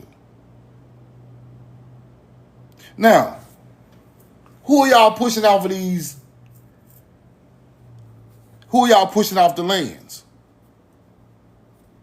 Who would be there with their ancestors where the mounds was at? Who would be there? Our people. Pushed off the mounds. We knew our history, people. They push you off the mounds. The little war that did go on, they were fighting against us.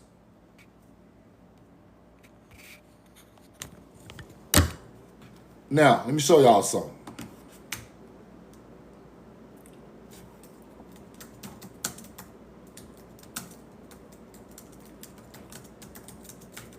Watch this.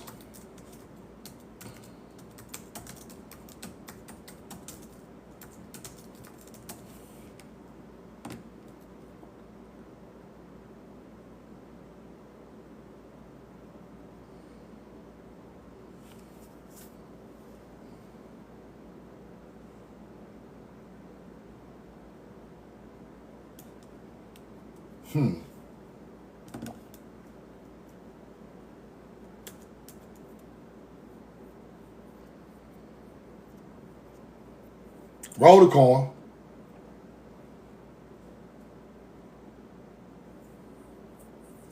A carpetbagger, or some Northerners, including former Union soldiers, that bought up war-depleted plantation land. So why in the hell? I thought the Union fought against slavery. Why the hell y'all come buy all the damn land up with the other people? Y'all working together. The Union plan to divide plantations.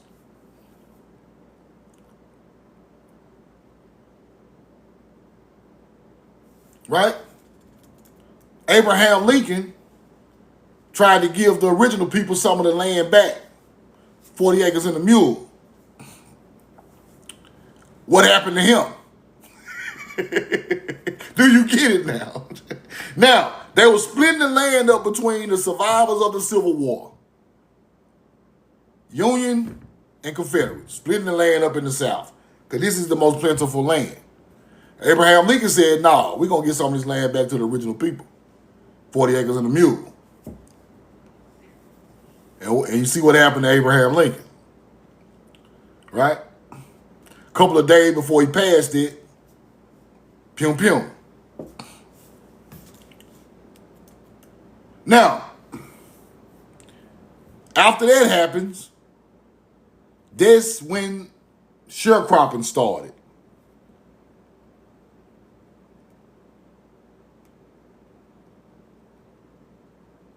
That's when sharecropping started. So many people whose land was taken in the South, who they so-called called them slaves, after the Civil War, the Union came through, they didn't call it slavery no more. They just called it sharecropping. Some people were not even on plantations. They weren't even on plantations. Some people just got their land took during taxes. There's a lot of different ways they've done this now. A lot of different ways they've done this. Some people that was never involved in none of this stuff. My family was never involved in none of this stuff.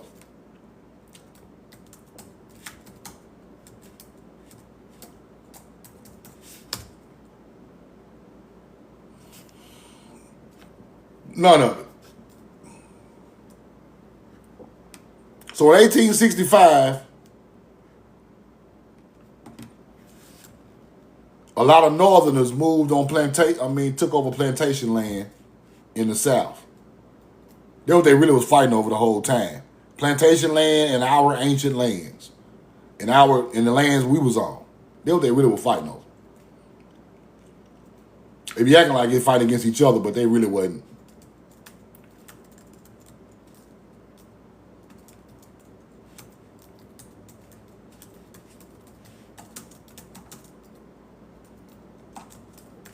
Let me show y'all something else.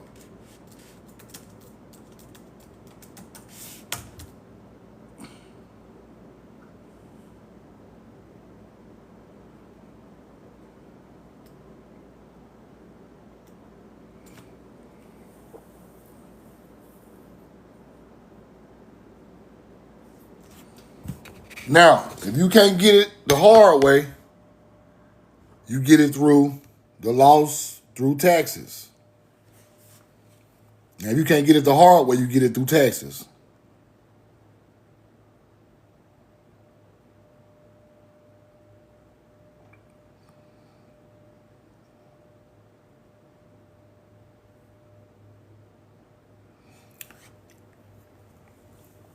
You get it through taxes.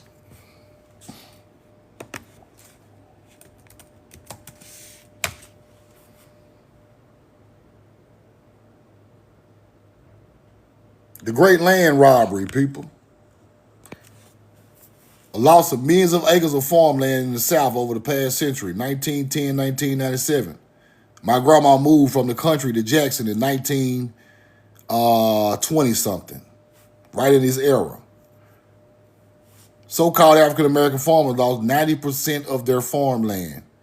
While these transactions appeared legal on the surface, they were often driven by discriminatory practices, legal coercion, and systemic racism. Right? Tax bill became impossible to pay. Counties would put out the land on the auction block, often with the minimal notice of the owners. Tax assessors deliberately set assessments on black-owned property higher than the actual value, making taxes unaffordable. White investors and neighbors would often pay the taxes for the struggling black farmer, only to claim ownership through predatory interest rates or direct transfer of the property shortly after. For sales, speculators would purchase a tiny interest in a piece of the land from one heir and then use the court system to force the sale of the entire property. That's what happened to my great-grandmama.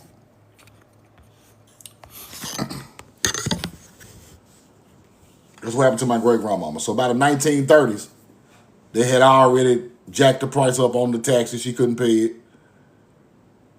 Now our mound and our graveyard and all that stuff is gone to somebody who bought the stuff through taxes.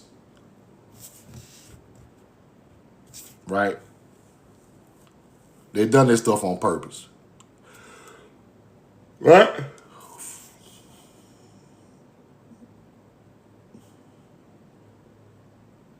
Now watch this. Now this is the part that bothers me. This bothers me right here. Black families held land without a clear title. Black families held land without a clear title. Why would our people own land without a title? This explains it all. Why would our people own land without a title? Think about it. All you land patting ass niggas, answer these questions. This when the real teaching come in at. All this shit you trying to put off on my people. Go get your land patent from Oklahoma. Nah, fuck that. Why is my people in the South without no paperwork to the land? It's our land before the title. Exactly. You own that land before a government printed out any goddamn paperwork. So why would I be looking for their damn paperwork to help me out? And my people were here before a government even was here to even write paperwork for a piece of land. That's why Indians put sticks in the ground. Red stick Indians. You damn fool. That's what separates your land from their land. putting sticks in the ground for Indians. The Red Stick Creeks. See, I'm gonna make it make sense. It don't make no sense to have no land without no title, unless you was there before the title was ever, the people who print titles was ever there. Like I told y'all, my people was in Mississippi before it became a state. They ain't got no land title, nigga. That's government shit. Y'all want to be Indian so bad, but you steady teaching government shit. That don't fly with truth now. You can't teach government information and the true people didn't have a government. Come on, bro. How you gonna teach me about some government? You gonna try to put some receipts on me about a government that came after my people was on the land. That don't make sense, bro. Ain't nothing but one way you could have land without a title. You was there before any government entity ever got on the land. That's the only way. You inherited that land just like the Paleo Hebrews inherited land. See, it's over some people's head. They don't understand it. You were promised and inherited that land. Only thing connect you to that land is your people buried out there. That's the only title you need. Now, if my people buried on the land my grandmama lost, they got my title right there. My ancient title. I don't need no government title from Mississippi. My title in the grave. Older than your whole damn culture. A piece of paperwork can't change that. It can't outdo that. Or that receipt is not, no, that receipt is not even worth a damn if my people in buried right there on the land.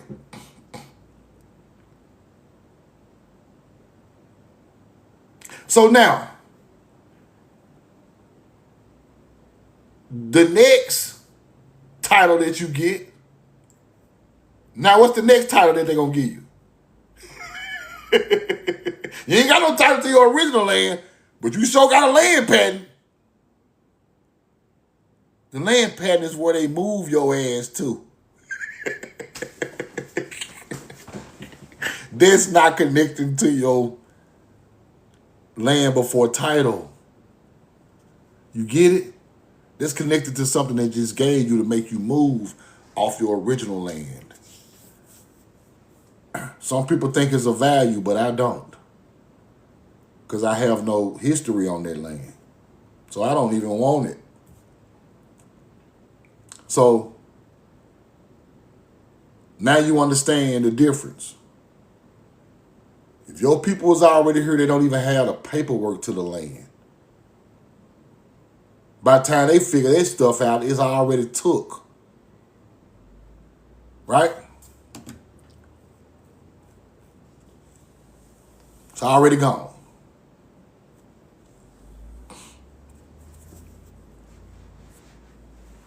You get it?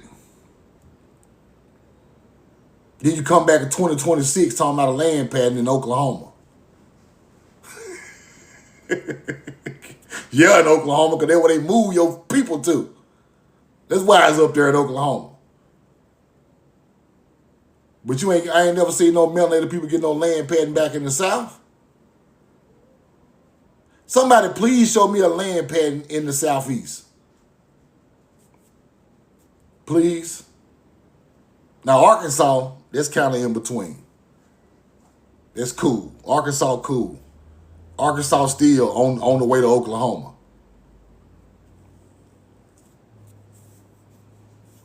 That's on the way to Oklahoma. You still going out west. I'm talking about a land patent where your people buried it in the Southeast, deep down in the Southeast.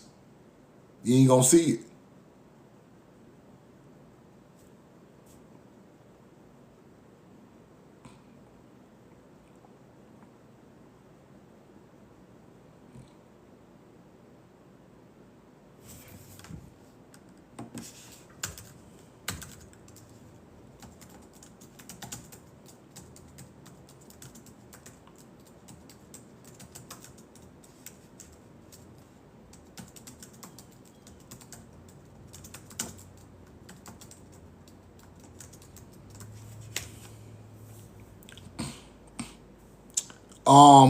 Fannie Lou. The federal government, right?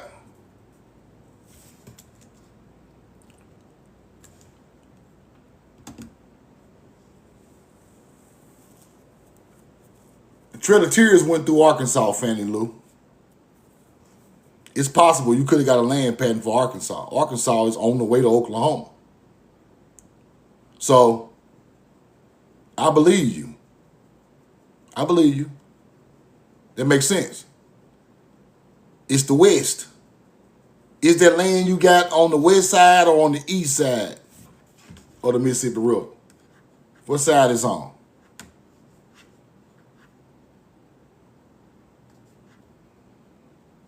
What side of that land you said they gave you on? On the east side or the west side of the Mississippi River?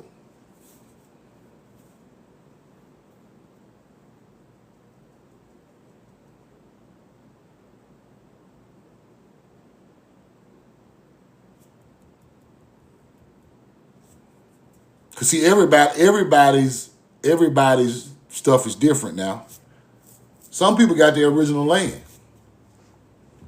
Some people families ain't never moved. Some people families ain't never get touched. They still own it. Like it's different stroke for different folks now.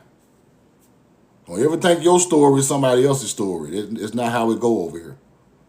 Some people kept their stuff. Real talk. Some people figured out their tax stuff before they took it.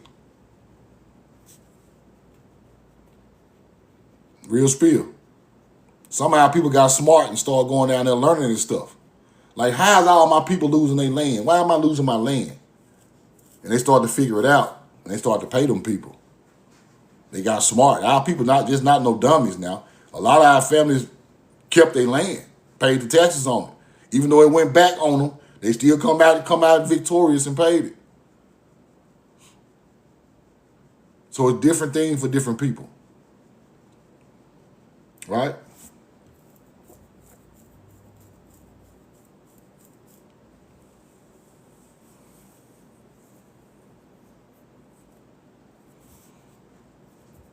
So you must understand it's somehow people start paying it and fighting back and trying to get along with the system.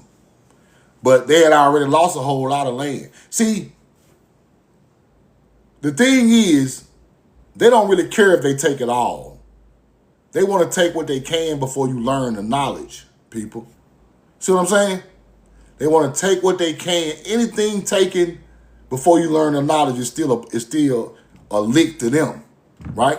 If you got 200 acres and they take 100 of it, and you figure out and you keep your other 100, they still hit a lick on 100 acres. You get it? So it's not always about taking it all. They're just gonna keep taking it until you got to figure out till you figure out what's going on. Before you see the play, alchemy. Exactly right. Our people start seeing the play. And we start going in there trying to take care of our business, right, with them people.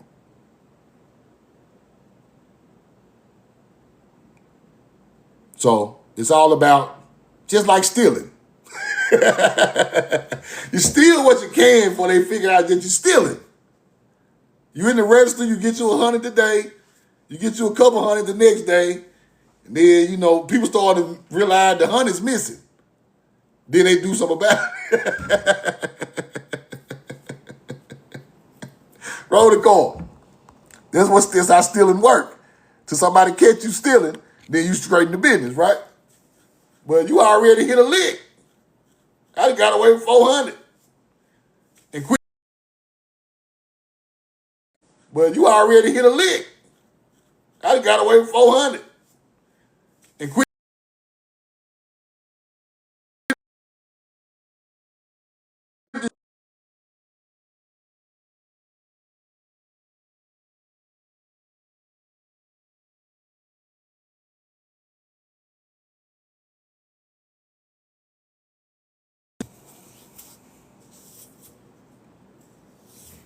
Put a 2 in the chat. Put a 2 in the chat. Put a 2 in the chat. Now,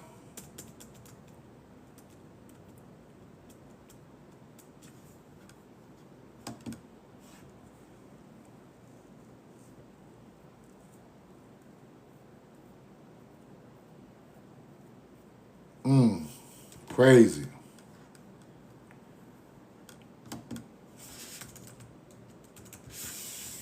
And like I say, some people get, but everybody that ain't work for everybody. Work for you might not work for everybody because everybody's family different. Everybody's family went through different struggles on the land. There's a lot of stuff going on. Some people came out good, some people came out bad.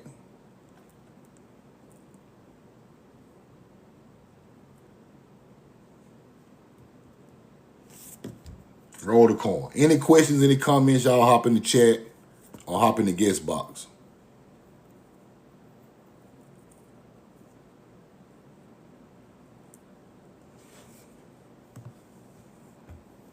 But I want y'all to understand this.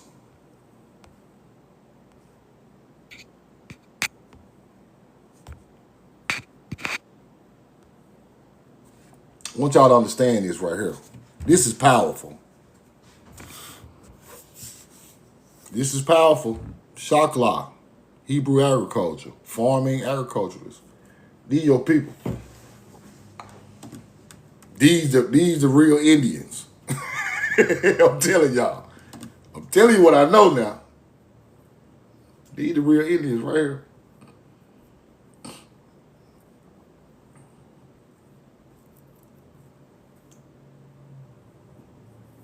These are the real Indians of this land.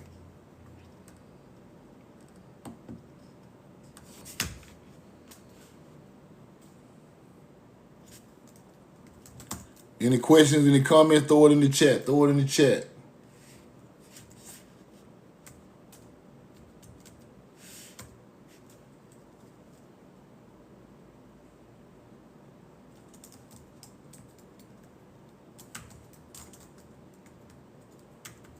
Throw it in the chat.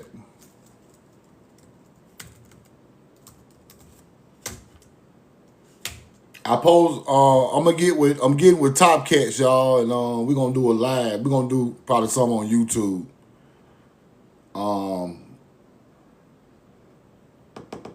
I'm trying to get with Top Cat and do some stuff where we can chop it up and do some stuff. So be on the lookout for that. Cause we supposed to be chopping it up. I've been to Chocoloco Park. I've been there before, Rondo. I've been there.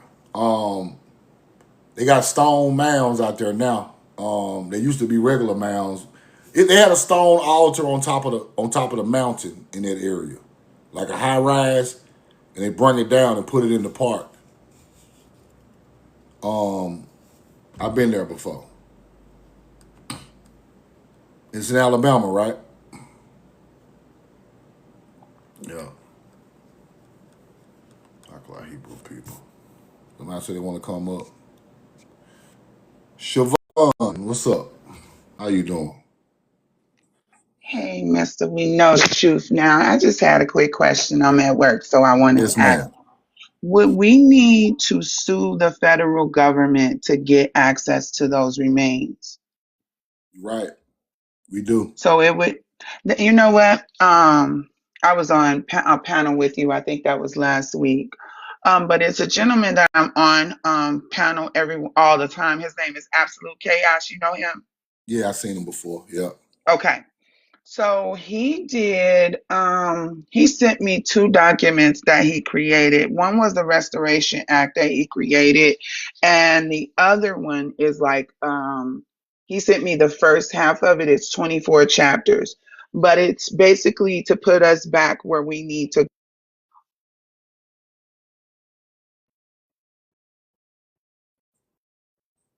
Hello? Is what he is trying to do. He was gonna go. He's in Baltimore, and he was going to go to the committee meetings that the local government has.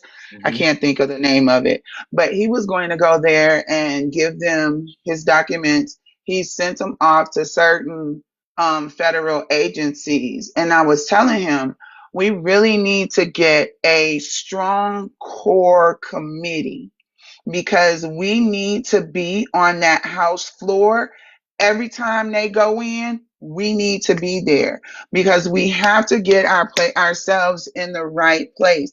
And he was like, I can go in by myself. No, no, you can't. We need a committee.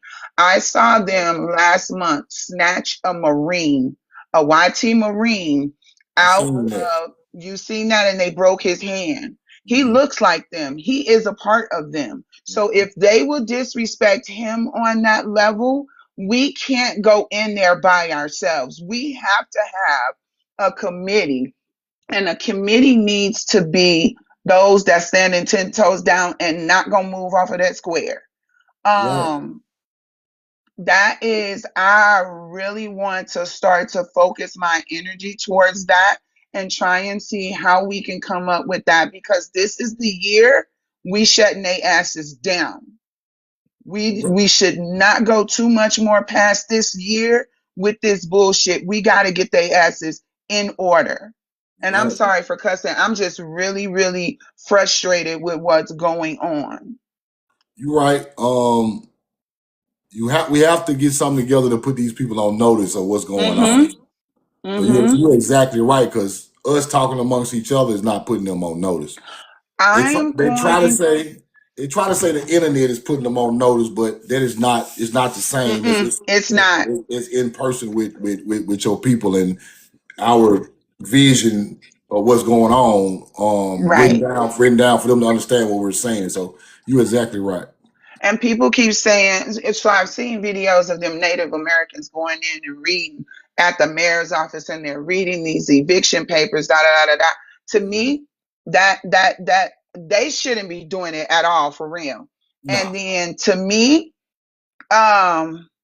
I personally believe we gotta have a committee. And we got to be able to get in there. If we have to sit down on them floors, do them lock ins like they used to, we have to figure a way to get their attention and to get them to start moving in the direction we need them to move into. This, I'm just going through a lot personally, and I know doing these certain things is going to get us in order and it will start to help solve my problems. So, I'm a veteran, a disabled veteran. I'm not disabled in normal people standards, just in military standards. But what I'm going to say to you, in 1994, I took an oath to Mm-hmm. protect the lives of the people on this land. Mm-hmm. Understand that is not my protection anymore. My protection is us. So I am here to stand 10 toes down with whomever we need to get this going so that we can get this shit going. Right. I am going to DM you my cell phone number. The Okay. only reason why I'm DMing you that is because I'm going to ask Absolute if I can send you the documents that he's been sending everybody, because I would like for you to look over them Yeah. Let me just to look get an over. idea of what he's saying and see if we can put our heads together and start moving forward. Okay. Because I will be in Washington D.C. every day, all day if I need to be. Okay. Yeah. Send me that so I can check that out. You're exactly right. Let me check that out and we'll go from there. I I appreciate will. it. I'm no problem. I'm getting ready to send you my number right now. I'm gonna go ahead and go back to work. But I'm still staying in your room listening. I love listening to you. You Thank have, you. Thank you. Thank you. man, opened my brain so I much. just Thank you followed you so back. I much. just followed you back. Yeah, send it to me. I got you. I'm Okay. check it All out. right, baby. Thank you so much. Y'all follow her. Follow her right now. Follow Siobhan. Follow Siobhan. That's kind of the reason I started off this live talking about this because we're not in the room, right? We're not even in the room. Like when they get to talking about NACPRA, our people not there. You're exactly right. It just we gotta find a way to get into these rooms and get into these, because they're just passing our ancestors stuff around and it's just not. It's not gonna work like that, right? It just can't keep going like that. We're not even there to know what they're even doing. So ain't no really no cameras allowed in none of these meetings and stuff like this. So it's not making the internet, people. The internet, true enough, these people know certain places. They're not bringing cameras nowhere near them because certain things they don't want you to hear and know what's going on. They don't want no dates out. They're emailing this stuff to certain people to show up, and none of our people on the list. So, but y'all are literally passing around our ancestors' bones. Just pass them back and forth between the feds and the Native Americans. Just pass them back and forth, bro. And it's crazy. Anybody got any more questions? I'm gonna let some people up. Kyler, Ancient, and Reborn. Got a question or come in real quick?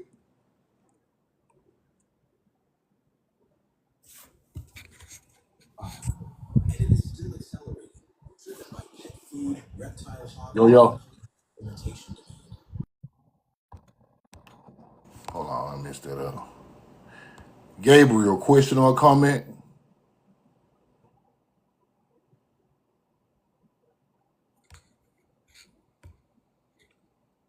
Let's see. True Frost, what up? Question or comment?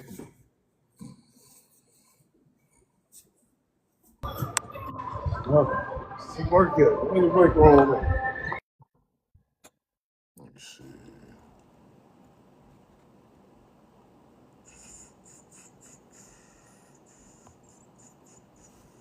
Fanny Lou, what's up? You got something to say? Question or comment real quick? What's up, Brody Odie? What's up? What's Okay. up? So, we definitely have what she said is absolutely correct. We have to find a way to come together and do what we need to do without them knowing the plan first. Yeah. Um, Also in 1972, them pretendians went to the BIA and they sat there for 6 days in a row and they walked out with $2.6 million of our stuff and not one person went to jail. This is documented, people. Where it now? At the BIA in 1972. Oh yeah, yeah, They sat I read there. about it. My problem is, didn't nobody go to jail?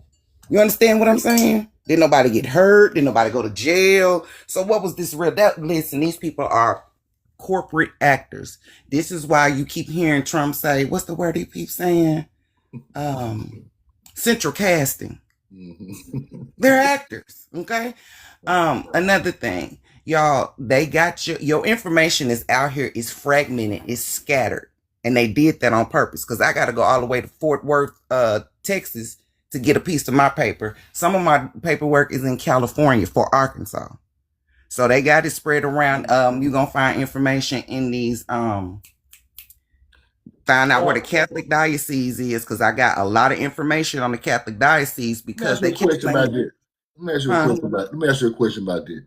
I read about that, but how does Arkansas paperwork end up in a California file bank? okay, How does I that got the work? answer. They said it's one of their regional offices, and they regional offices got regional offices. That's the answer. Bullshit, but yeah. So it's connected, but it's just in a whole nother area where you got to go get it from. You find out what the regional areas is. And another thing, go to your state archives. If you in the state that you was born in and your folks was in, you already 50 steps ahead of the game. Go to your Arkansas archive. Go to your archives. Go to the national archives. You can do that on your phone. You want to go to these colleges in the area. Their library got your information in it too. If you are in Little Rock, go to the Bill Clinton Library, the new one, and go across the street to the Butler Center because that's where all our information at, bro. I was so mad when I went in there. They literally got rooms and rooms full of files on our families. They know everything. It's not like they don't know. They know. Oh, they know. Now, the only thing I ran across like that in my genealogy was we had a big connection to South Carolina. Me too. And my people's in Mississippi, but we had a whole separate family graveyard in Carolina and a whole separate files of people from in South Carolina with a Mississippi background, and that was amazing to me because it was all connected, but it was in two different places. Well, it's gonna probably be in 4 different places to get it out because I got to go to Louisiana too. This is stupid that I got to do all this in order to collect all of my documents. I had to go But to they did it Carolina to like get that. mine. Yeah. Yeah, but they did it like that because they expected us not to have had the time or the money to go do it. So this is another reason that they do it. I think it's connected to like if your people move. I mean, if your people moved around before all this stuff went on, and it's different. It's two family lines in these different places. They put it in the. They'll put your records in a whole nother region, and Mm-hmm. some people can't even find this stuff because they don't know nothing about it. And you're exactly right. They do that on purpose because you'll get to looking for it in the region where you think your family was everybody was based in, and you can't ever find it. But if you go outside the region, you will find it. You're exactly right. Yep. Another thing is with the archives, right? So I went to the state archives. I'm gathering up stuff, and so it was a document that they didn't. She said they didn't have there, and I looked at her. I said, "Oh, is it on the offsite location off Cantrell?" It looked like I had slapped her whole soul out her body, and like on the cartoons when they soul come out and go back I in. didn't expect you to know Nope, not at all. that. I said, "Oh, you okay?" She was like, yes, yeah, yeah. You choked up, ain't it? Just take a moment." This I got vital, my document though. this vital information, y'all. This is exactly what they do. Cause I got spun the same way, and it took me almost a year to even figure that South Carolina stuff out. It Yes, took me a sir. long time to figure it out. And I Another thing, almost, and by the grace of that, my people, they just gave it. It just fell in my lap, like like they gave it to me, like I needed to find it. You know what I'm saying? me So, too. Trust me, bro. I had no idea all of this was this crazy. But mhm. every day I find stuff that make me just want to jump through the roof. I want to fly to Washington on a broom. You don't even, but this man. Another thing too, I Yeah. want y'all to know who is behind all of this. The funding for all of this is going to be the banking system. That is a criminal organization from day one to today. I'm crazy enough. I did the genealogy of banking. So I started in Jekyll Island, right?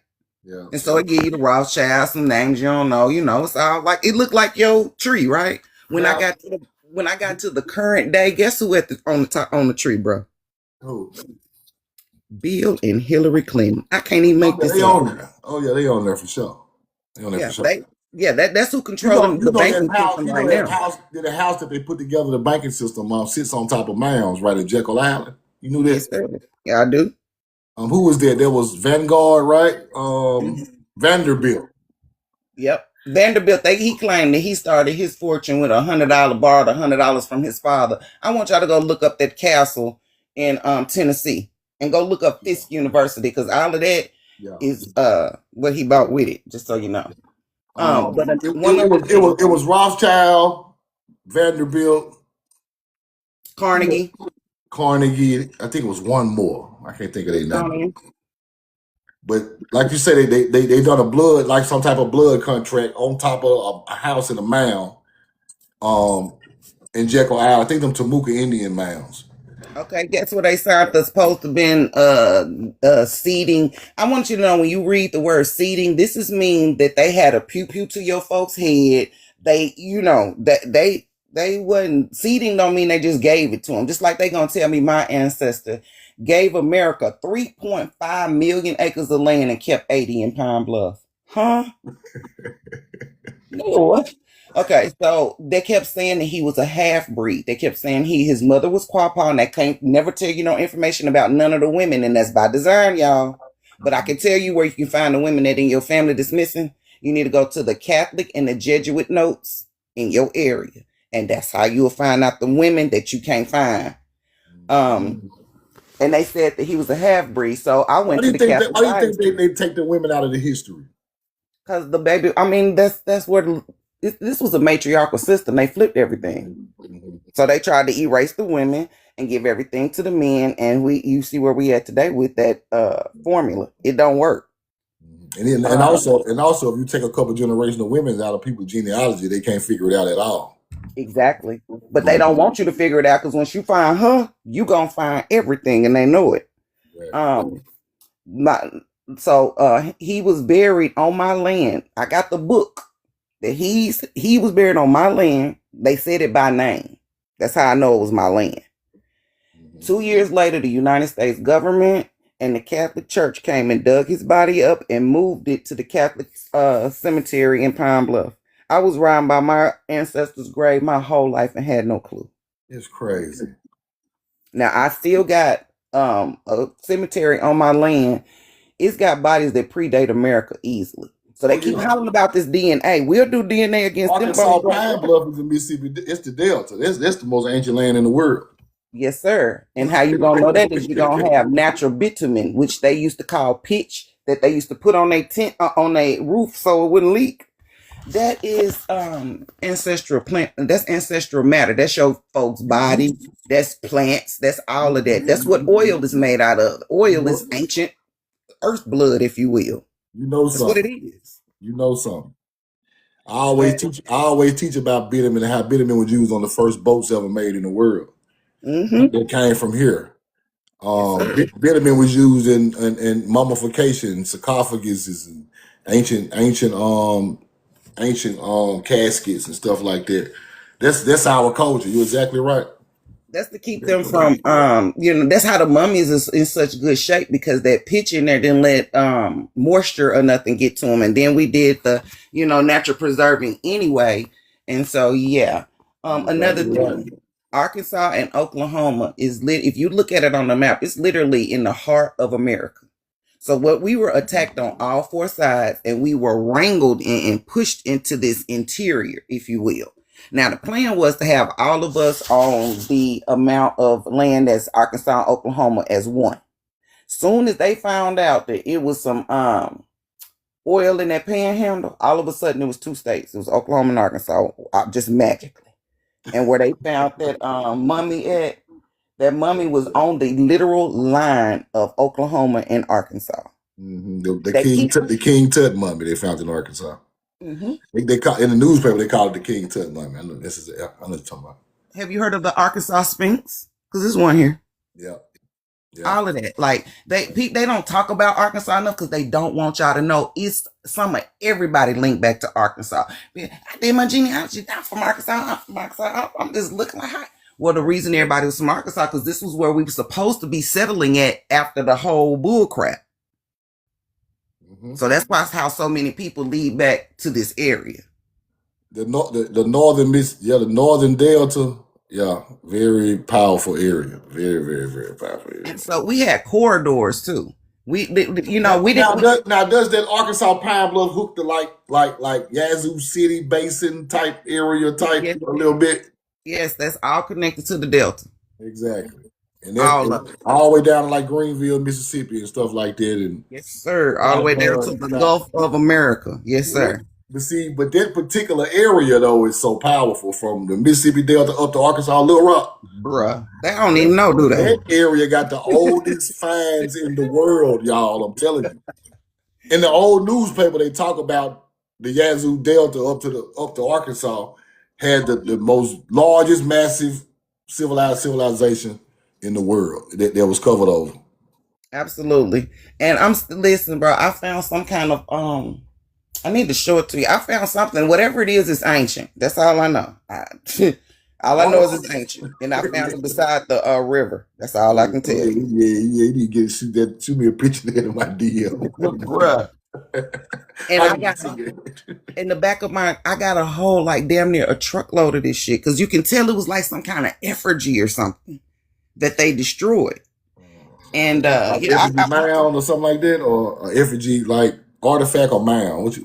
Okay, so I was at the top of the mound where my ancestors were, because that was the watchtower. Because when you go up there, you look directly at the Capitol. It's called Fort Root. Now they got it's army up there, of course. That's a land. That's a land. You know, that's a land like that, right? Correct. So I went up there, and bro, when you look down in the Arkansas River from up there, do you not know you can see the quartz beds at the bottom? You can see the white quartz. That's how much of it. So when they saying they're dredging the rivers, no nigga, they're mining. Dredging is another word for mining. Exactly, water mining. That's all it is. Just like they'll tell you, it was a skirmish. When you look up the skirmish, you mean war. Why you just didn't say it was a war? They say skirmish because they want you to think it's a little fight. No, it was a war. Let Just me a let me distant let me ask you laughing. a question. Cause see, I ain't never just really rolled that area. I've been through there before, but how far is that area from St. Louis on the river? Like, is it a way that people do people travel that way, or is another way they travel, like going up to St. Louis? Yes, they people still travel to water. It's literally a boat that you can rent a place where you can rent a thing where you can ride the boat from all through the delta. Mm-hmm.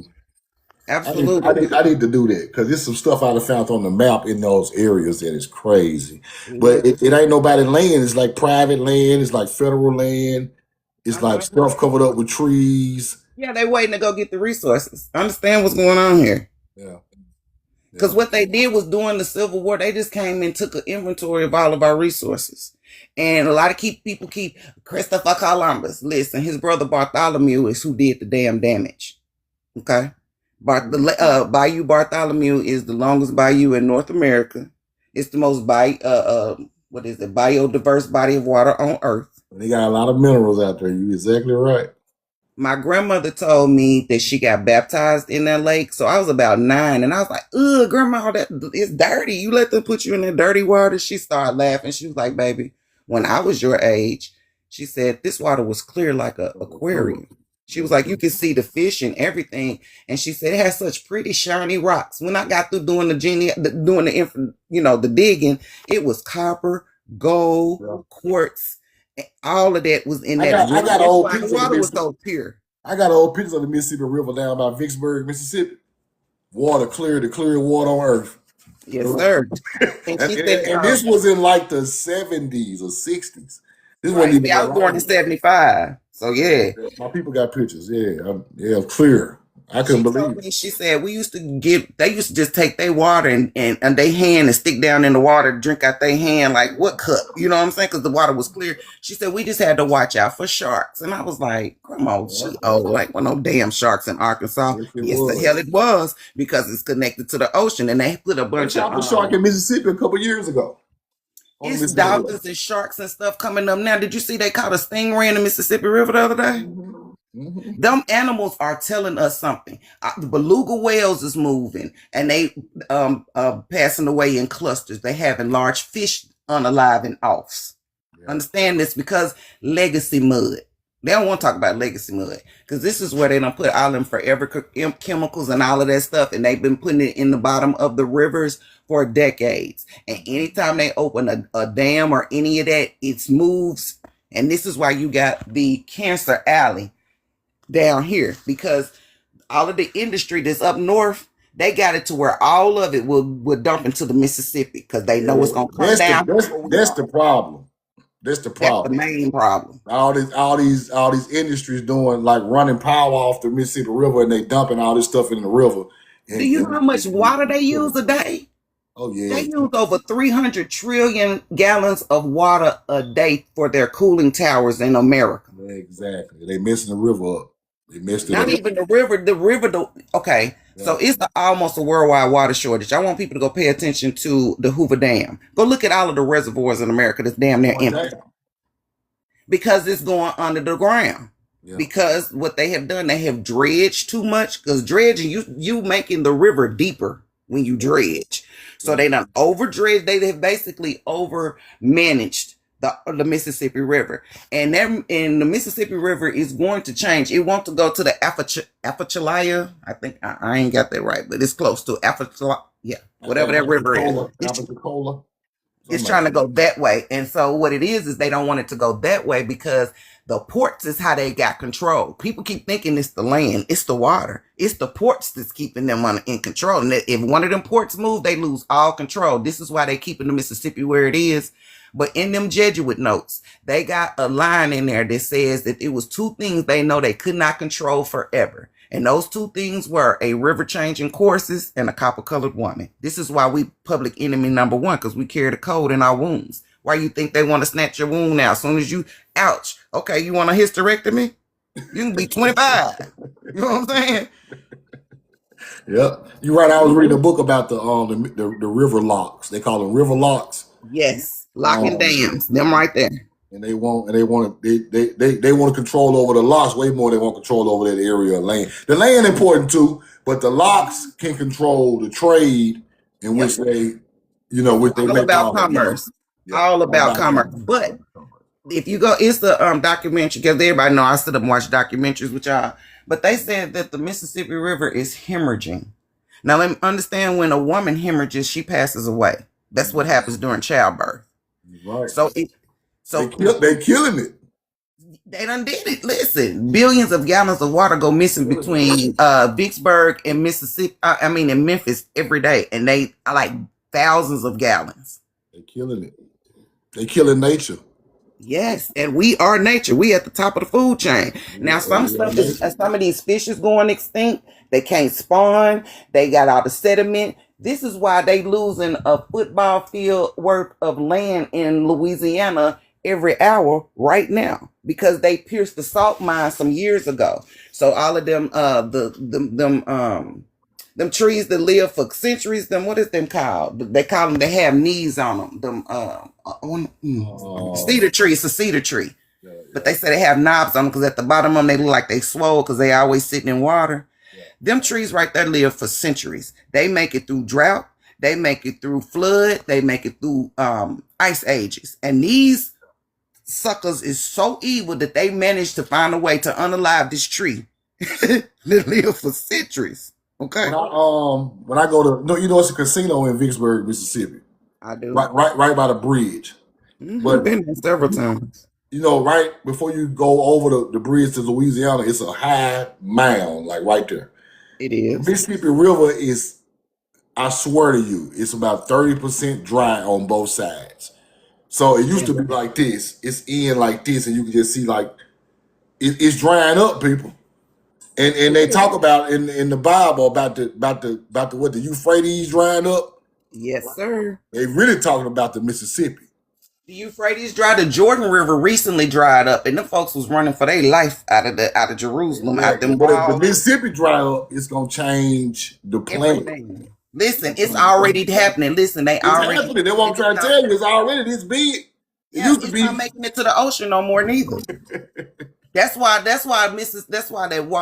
land is falling off in the ocean, because of saltwater intrusion. And this is because they have managed the Mississippi River with them dams and locks. And so the sediment will go out and create more land. So they stopped the world from creating more land. And now that water is reclaiming the land that was already there. This is why they keep telling you that all the coast's gonna fall in the ocean. They not playing with you. Because there's limestone and karst under there, and that salt water is eating that limestone. And been doing it for decades. I think this is why they really don't give a damn about us knowing all of this stuff, because they know they done damaged the earth. It's irreparable at this point. And it's not just America, y'all. It's everywhere. It's every country. I think it's repairable. But what they got to stop now, though, and it's gonna take. We got to stop them. Yeah, that's the whole point. If we don't do this right here, ain't nobody gonna have no earth to be on to do nothing. People don't understand is, this the thing our people don't understand. First, we got to get enlightened. Then we got to understand why we got enlightened. We got enlightened to save the planet. That's what people don't understand. People always point out of space and everywhere else. And we got to save this, because if this go wrong, it's over for everybody. That's it. We got Somebody got to stop the people that are not of nature from harming nature, or all of us gonna perish. Yes, sir. And we know better. And we know better. But they got us so unfocused on what's going on that it might. You right. It's gonna be too late in a minute. And then we just gonna have to accept the same fate they accept, because we let them run this thing for so long. You see what I'm saying? Exactly. And Earth is crying out. The animals crying out. When it's some kind of deep oarfish. They've been seeing oarfish everywhere. Oarfish lets you know that it is something very, very wrong with your water system, because they are very deep and they only come up to pass away. That's it. You don't see them in nature at all. and they've been finding them on the coast of everywhere. So also when that white buffalo was born, they told them. They said when the day that the white buffalo was born, that some stuff was gonna go on. That happened, I want to say, the year of the eclipse or the year before. I want to say something about a white buffalo being born, and it was damn sure born in Yellowstone Park. That's crazy. I gotta check that out. I never heard of that one. Yeah, but you're right. The earth And it is crying, and the people, and yeah, Earth's people are crying too. yeah, man. That's why we go. That's why we crying. Yes, sir. Because So they pumping the water under the ground. See, people don't understand that water goes through a 1,000-year cycle before it comes back up to the top. So in the middle of the cycle, these big bastards is drilling and using. This is how they are growing farms and stuff in the desert in America. You know, expanding to the west. That expanding to the west is the problem because they done rearrange water, put water where it wasn't supposed to be, move water from here to there, and it's really looking like to me, bro, spiritually, that the water is just going back where it was originally before they moved it. Is what it's looking like to me. Because they put the largest lake in America. It might have been, I know it was the largest for a very long time. It's over 6,700 acres. It's Lake, Lake like Lake Mead or something like that. One of no, the lakes Lake Conway. This is in Arkansas. It's called Lake Conway. Now, right now, they're draining that lake. They've been draining it for 2 years. Well, guess what's sitting right up under it? The New Magic Fault. So you couldn't think of nothing else but to sit trillions of gallons of, not gallons, but pounds of water on top of an already fault line. Idiots. That's why they moving it. It's too late though. But the lake is a shallow lake. Don't no human being need 6,000 some acres of lake to do nothing except hide something. Exactly right. That's exactly what they doing. I appreciate you so much. You learned something, Fanny Lou. Y'all follow Miss Fanny Lou. I'm gonna send you those pictures though of this fossil that I found. I just followed you back. Send me that. I bet. All right, thank you so much. Y'all follow Fanny Lou. Fanny Lou knows something. When you know something about vitamin, you know what's going on.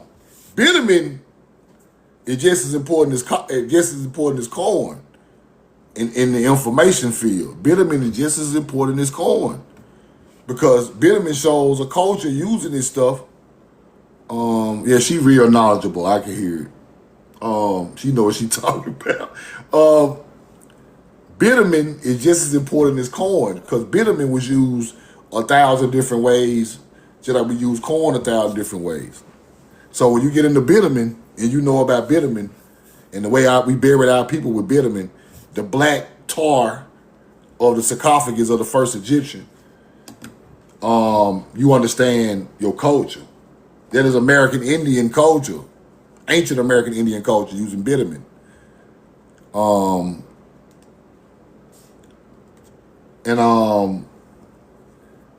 Then you start to see it used on sarcophagus and stuff like that. And later on in history, they use it on ancient ships and ancient waterproofing for boats. This is the way you can put a mummy up, cover it with vitamin, and it'll keep it covered for thousands of years, people. And that's a nature's teaching, right? Everything comes from a deep learning of nature, right? That's where all this information is starting to come from. I mean, that's where all the ancient information come from. They try to tell you it's some type of alien technology, but that is ancient people technology. They try to give your teachings to something that ain't got nothing to do with you, right? The first people to go to the Fertile Crescent had vitamin on their ships, and we gotta understand that. Any more questions? Anybody got any more questions? Y'all throw it in the chat if y'all want me to pull y'all up.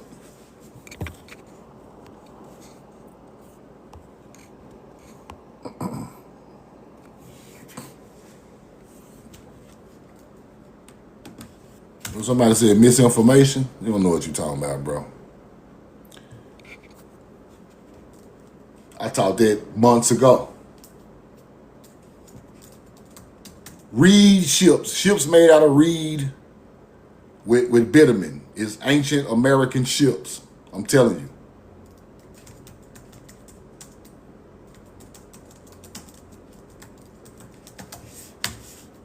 Ancient American ships.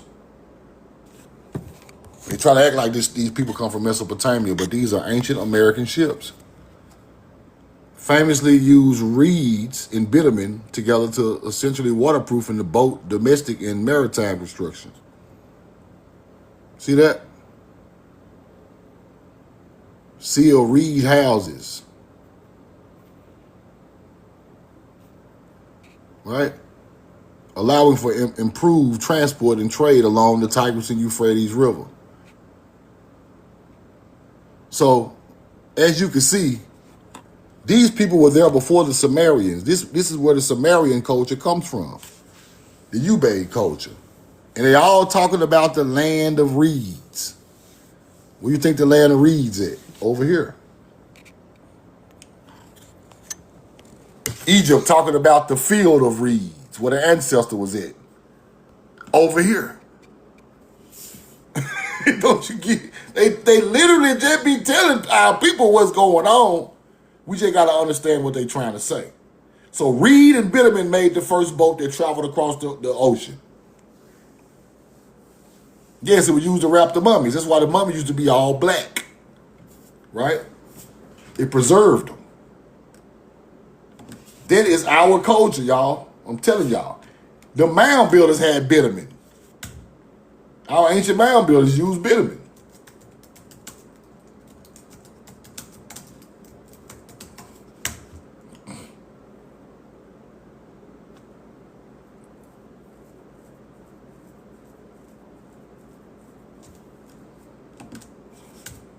That's our culture, I'm telling you. And another thing about bitumen, right? See, bitumen was used in Indian mounds. Look, another thing that was about bitumen, right? I want y'all to learn about this stuff. She said a powerful thing when she said bitumen, right? Bitumen, indigenous populations of North America, right? Thousands of years. That is a culture, people. They try to teach you that this stuff is everybody was doing it. But if everybody was doing it, why everybody didn't have no ships that could make it across the water? See, what you don't understand is if you don't waterproof your ship, the salt is going to eat the bottom of your wood ship. And your ship going to sink in the middle of the ocean. If you think you're waterproofed. If you think you're going to get out there and go across that ocean without that salt going to tear your wood ship up, your ass going to be in the bottom of the Atlantic.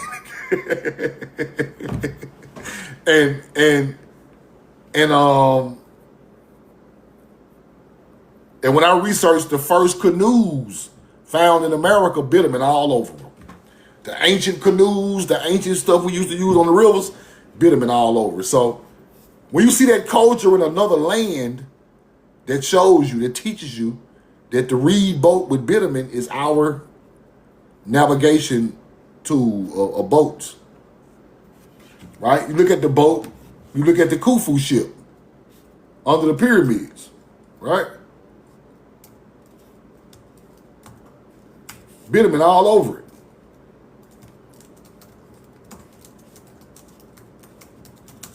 We are the first people that on the ocean, y'all. They try to teach you it's the Moors. It's Cap. Nowhere near older than us on the waters. I showed y'all how we used to navigate the waters with Polaris, with Ursa Minor. I showed y'all that yesterday. Now you get to look at that, the truth of what's going on, right?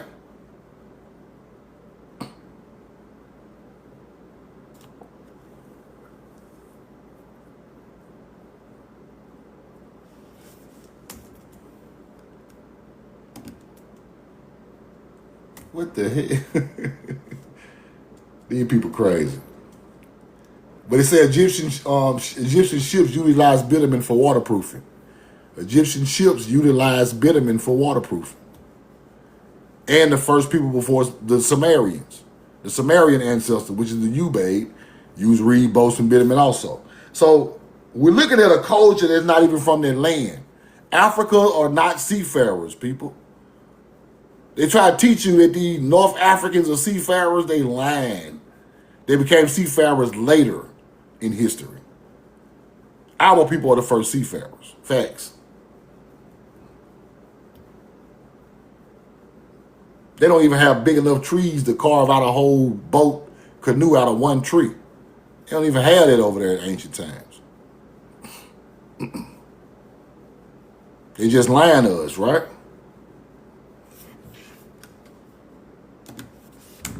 We might be the only land. Asia might have big trees, but we might be the only land with a tree big enough to carve out a 12-foot canoe out of a tree. One bark. These other people's land, the tree is hanging on by a thread, y'all. It's not that big. Trees need, water and the roots to grow that big, right? That's why in the Northwest, trees get huge, because the water system in the Northwest is coming under these cities. There's so many rivers and stuff in Minnesota and lakes, and with so much water on the ground, the trees get huge. Other lands not like that, y'all. They're just making stuff up. Yeah, it rain a lot too. You're exactly right.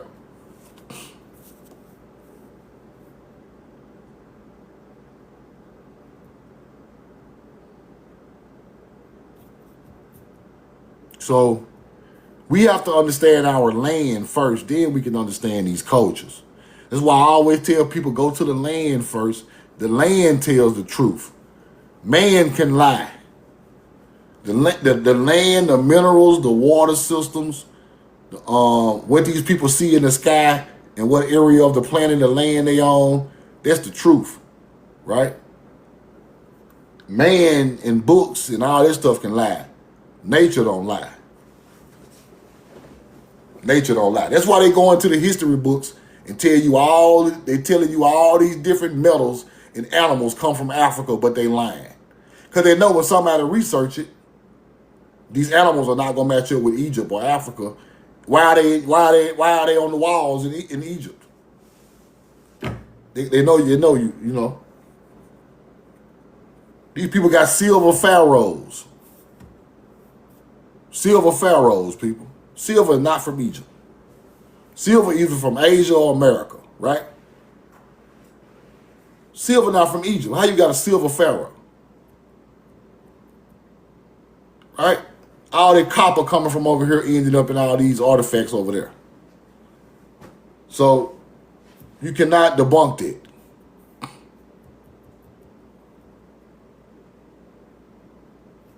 Can't debunk it.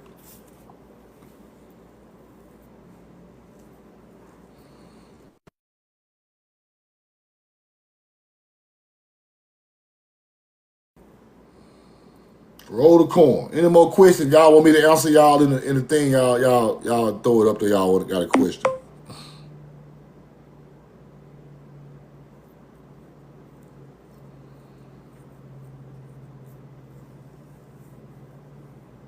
Throw it up there. I'll throw y'all up. Or put it in the comments real quick.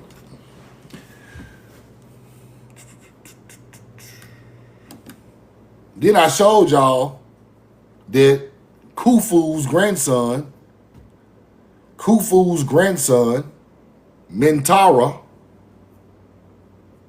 they said they found his mummy in Tennessee.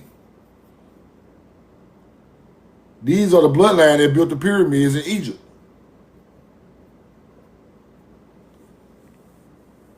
You get it? I showed y'all the newspaper clip and they talking about they found Menkara's mummy with some type of written language in a Tennessee cave.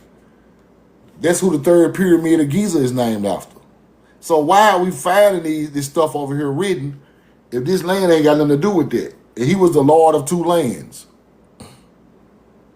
He was the Lord of two lands.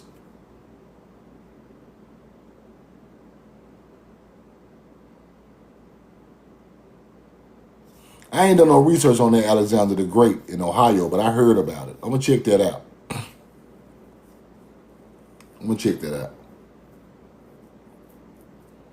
Y'all send me some information on it. I ain't never checked out Alexander the Great.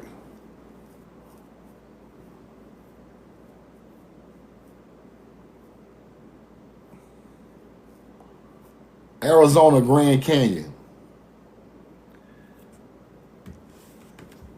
Arizona.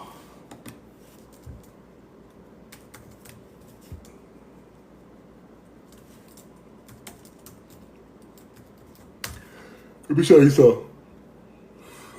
Arizona. I'm gonna check that out, Casey Maker. I ain't never get a chance to check that out.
Coin, man.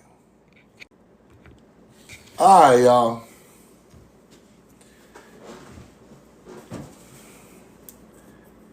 Arizona.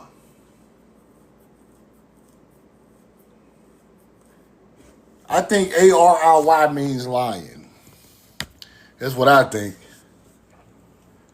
I think Zona means Zion or something like that. Something like that. That's what I think. So that's a little. It's kind of deep, but I think it's Arizona. I think it's Ari Zion or something like that. Arizona. It's something like that. I'm telling you. It's deeper than just Arizona. But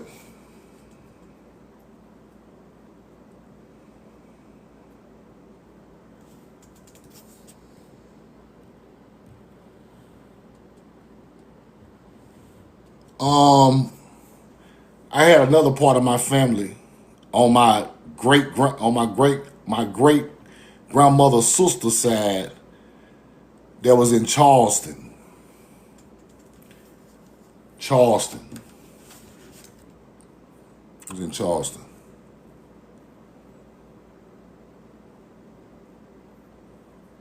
Yeah, appreciate y'all though, man. Love y'all. I'm in love with you.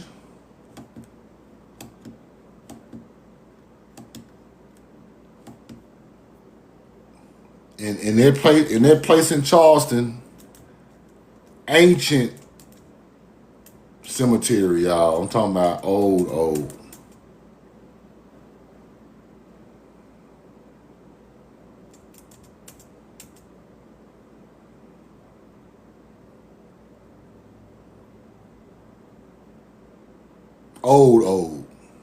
It says and I was telling y'all about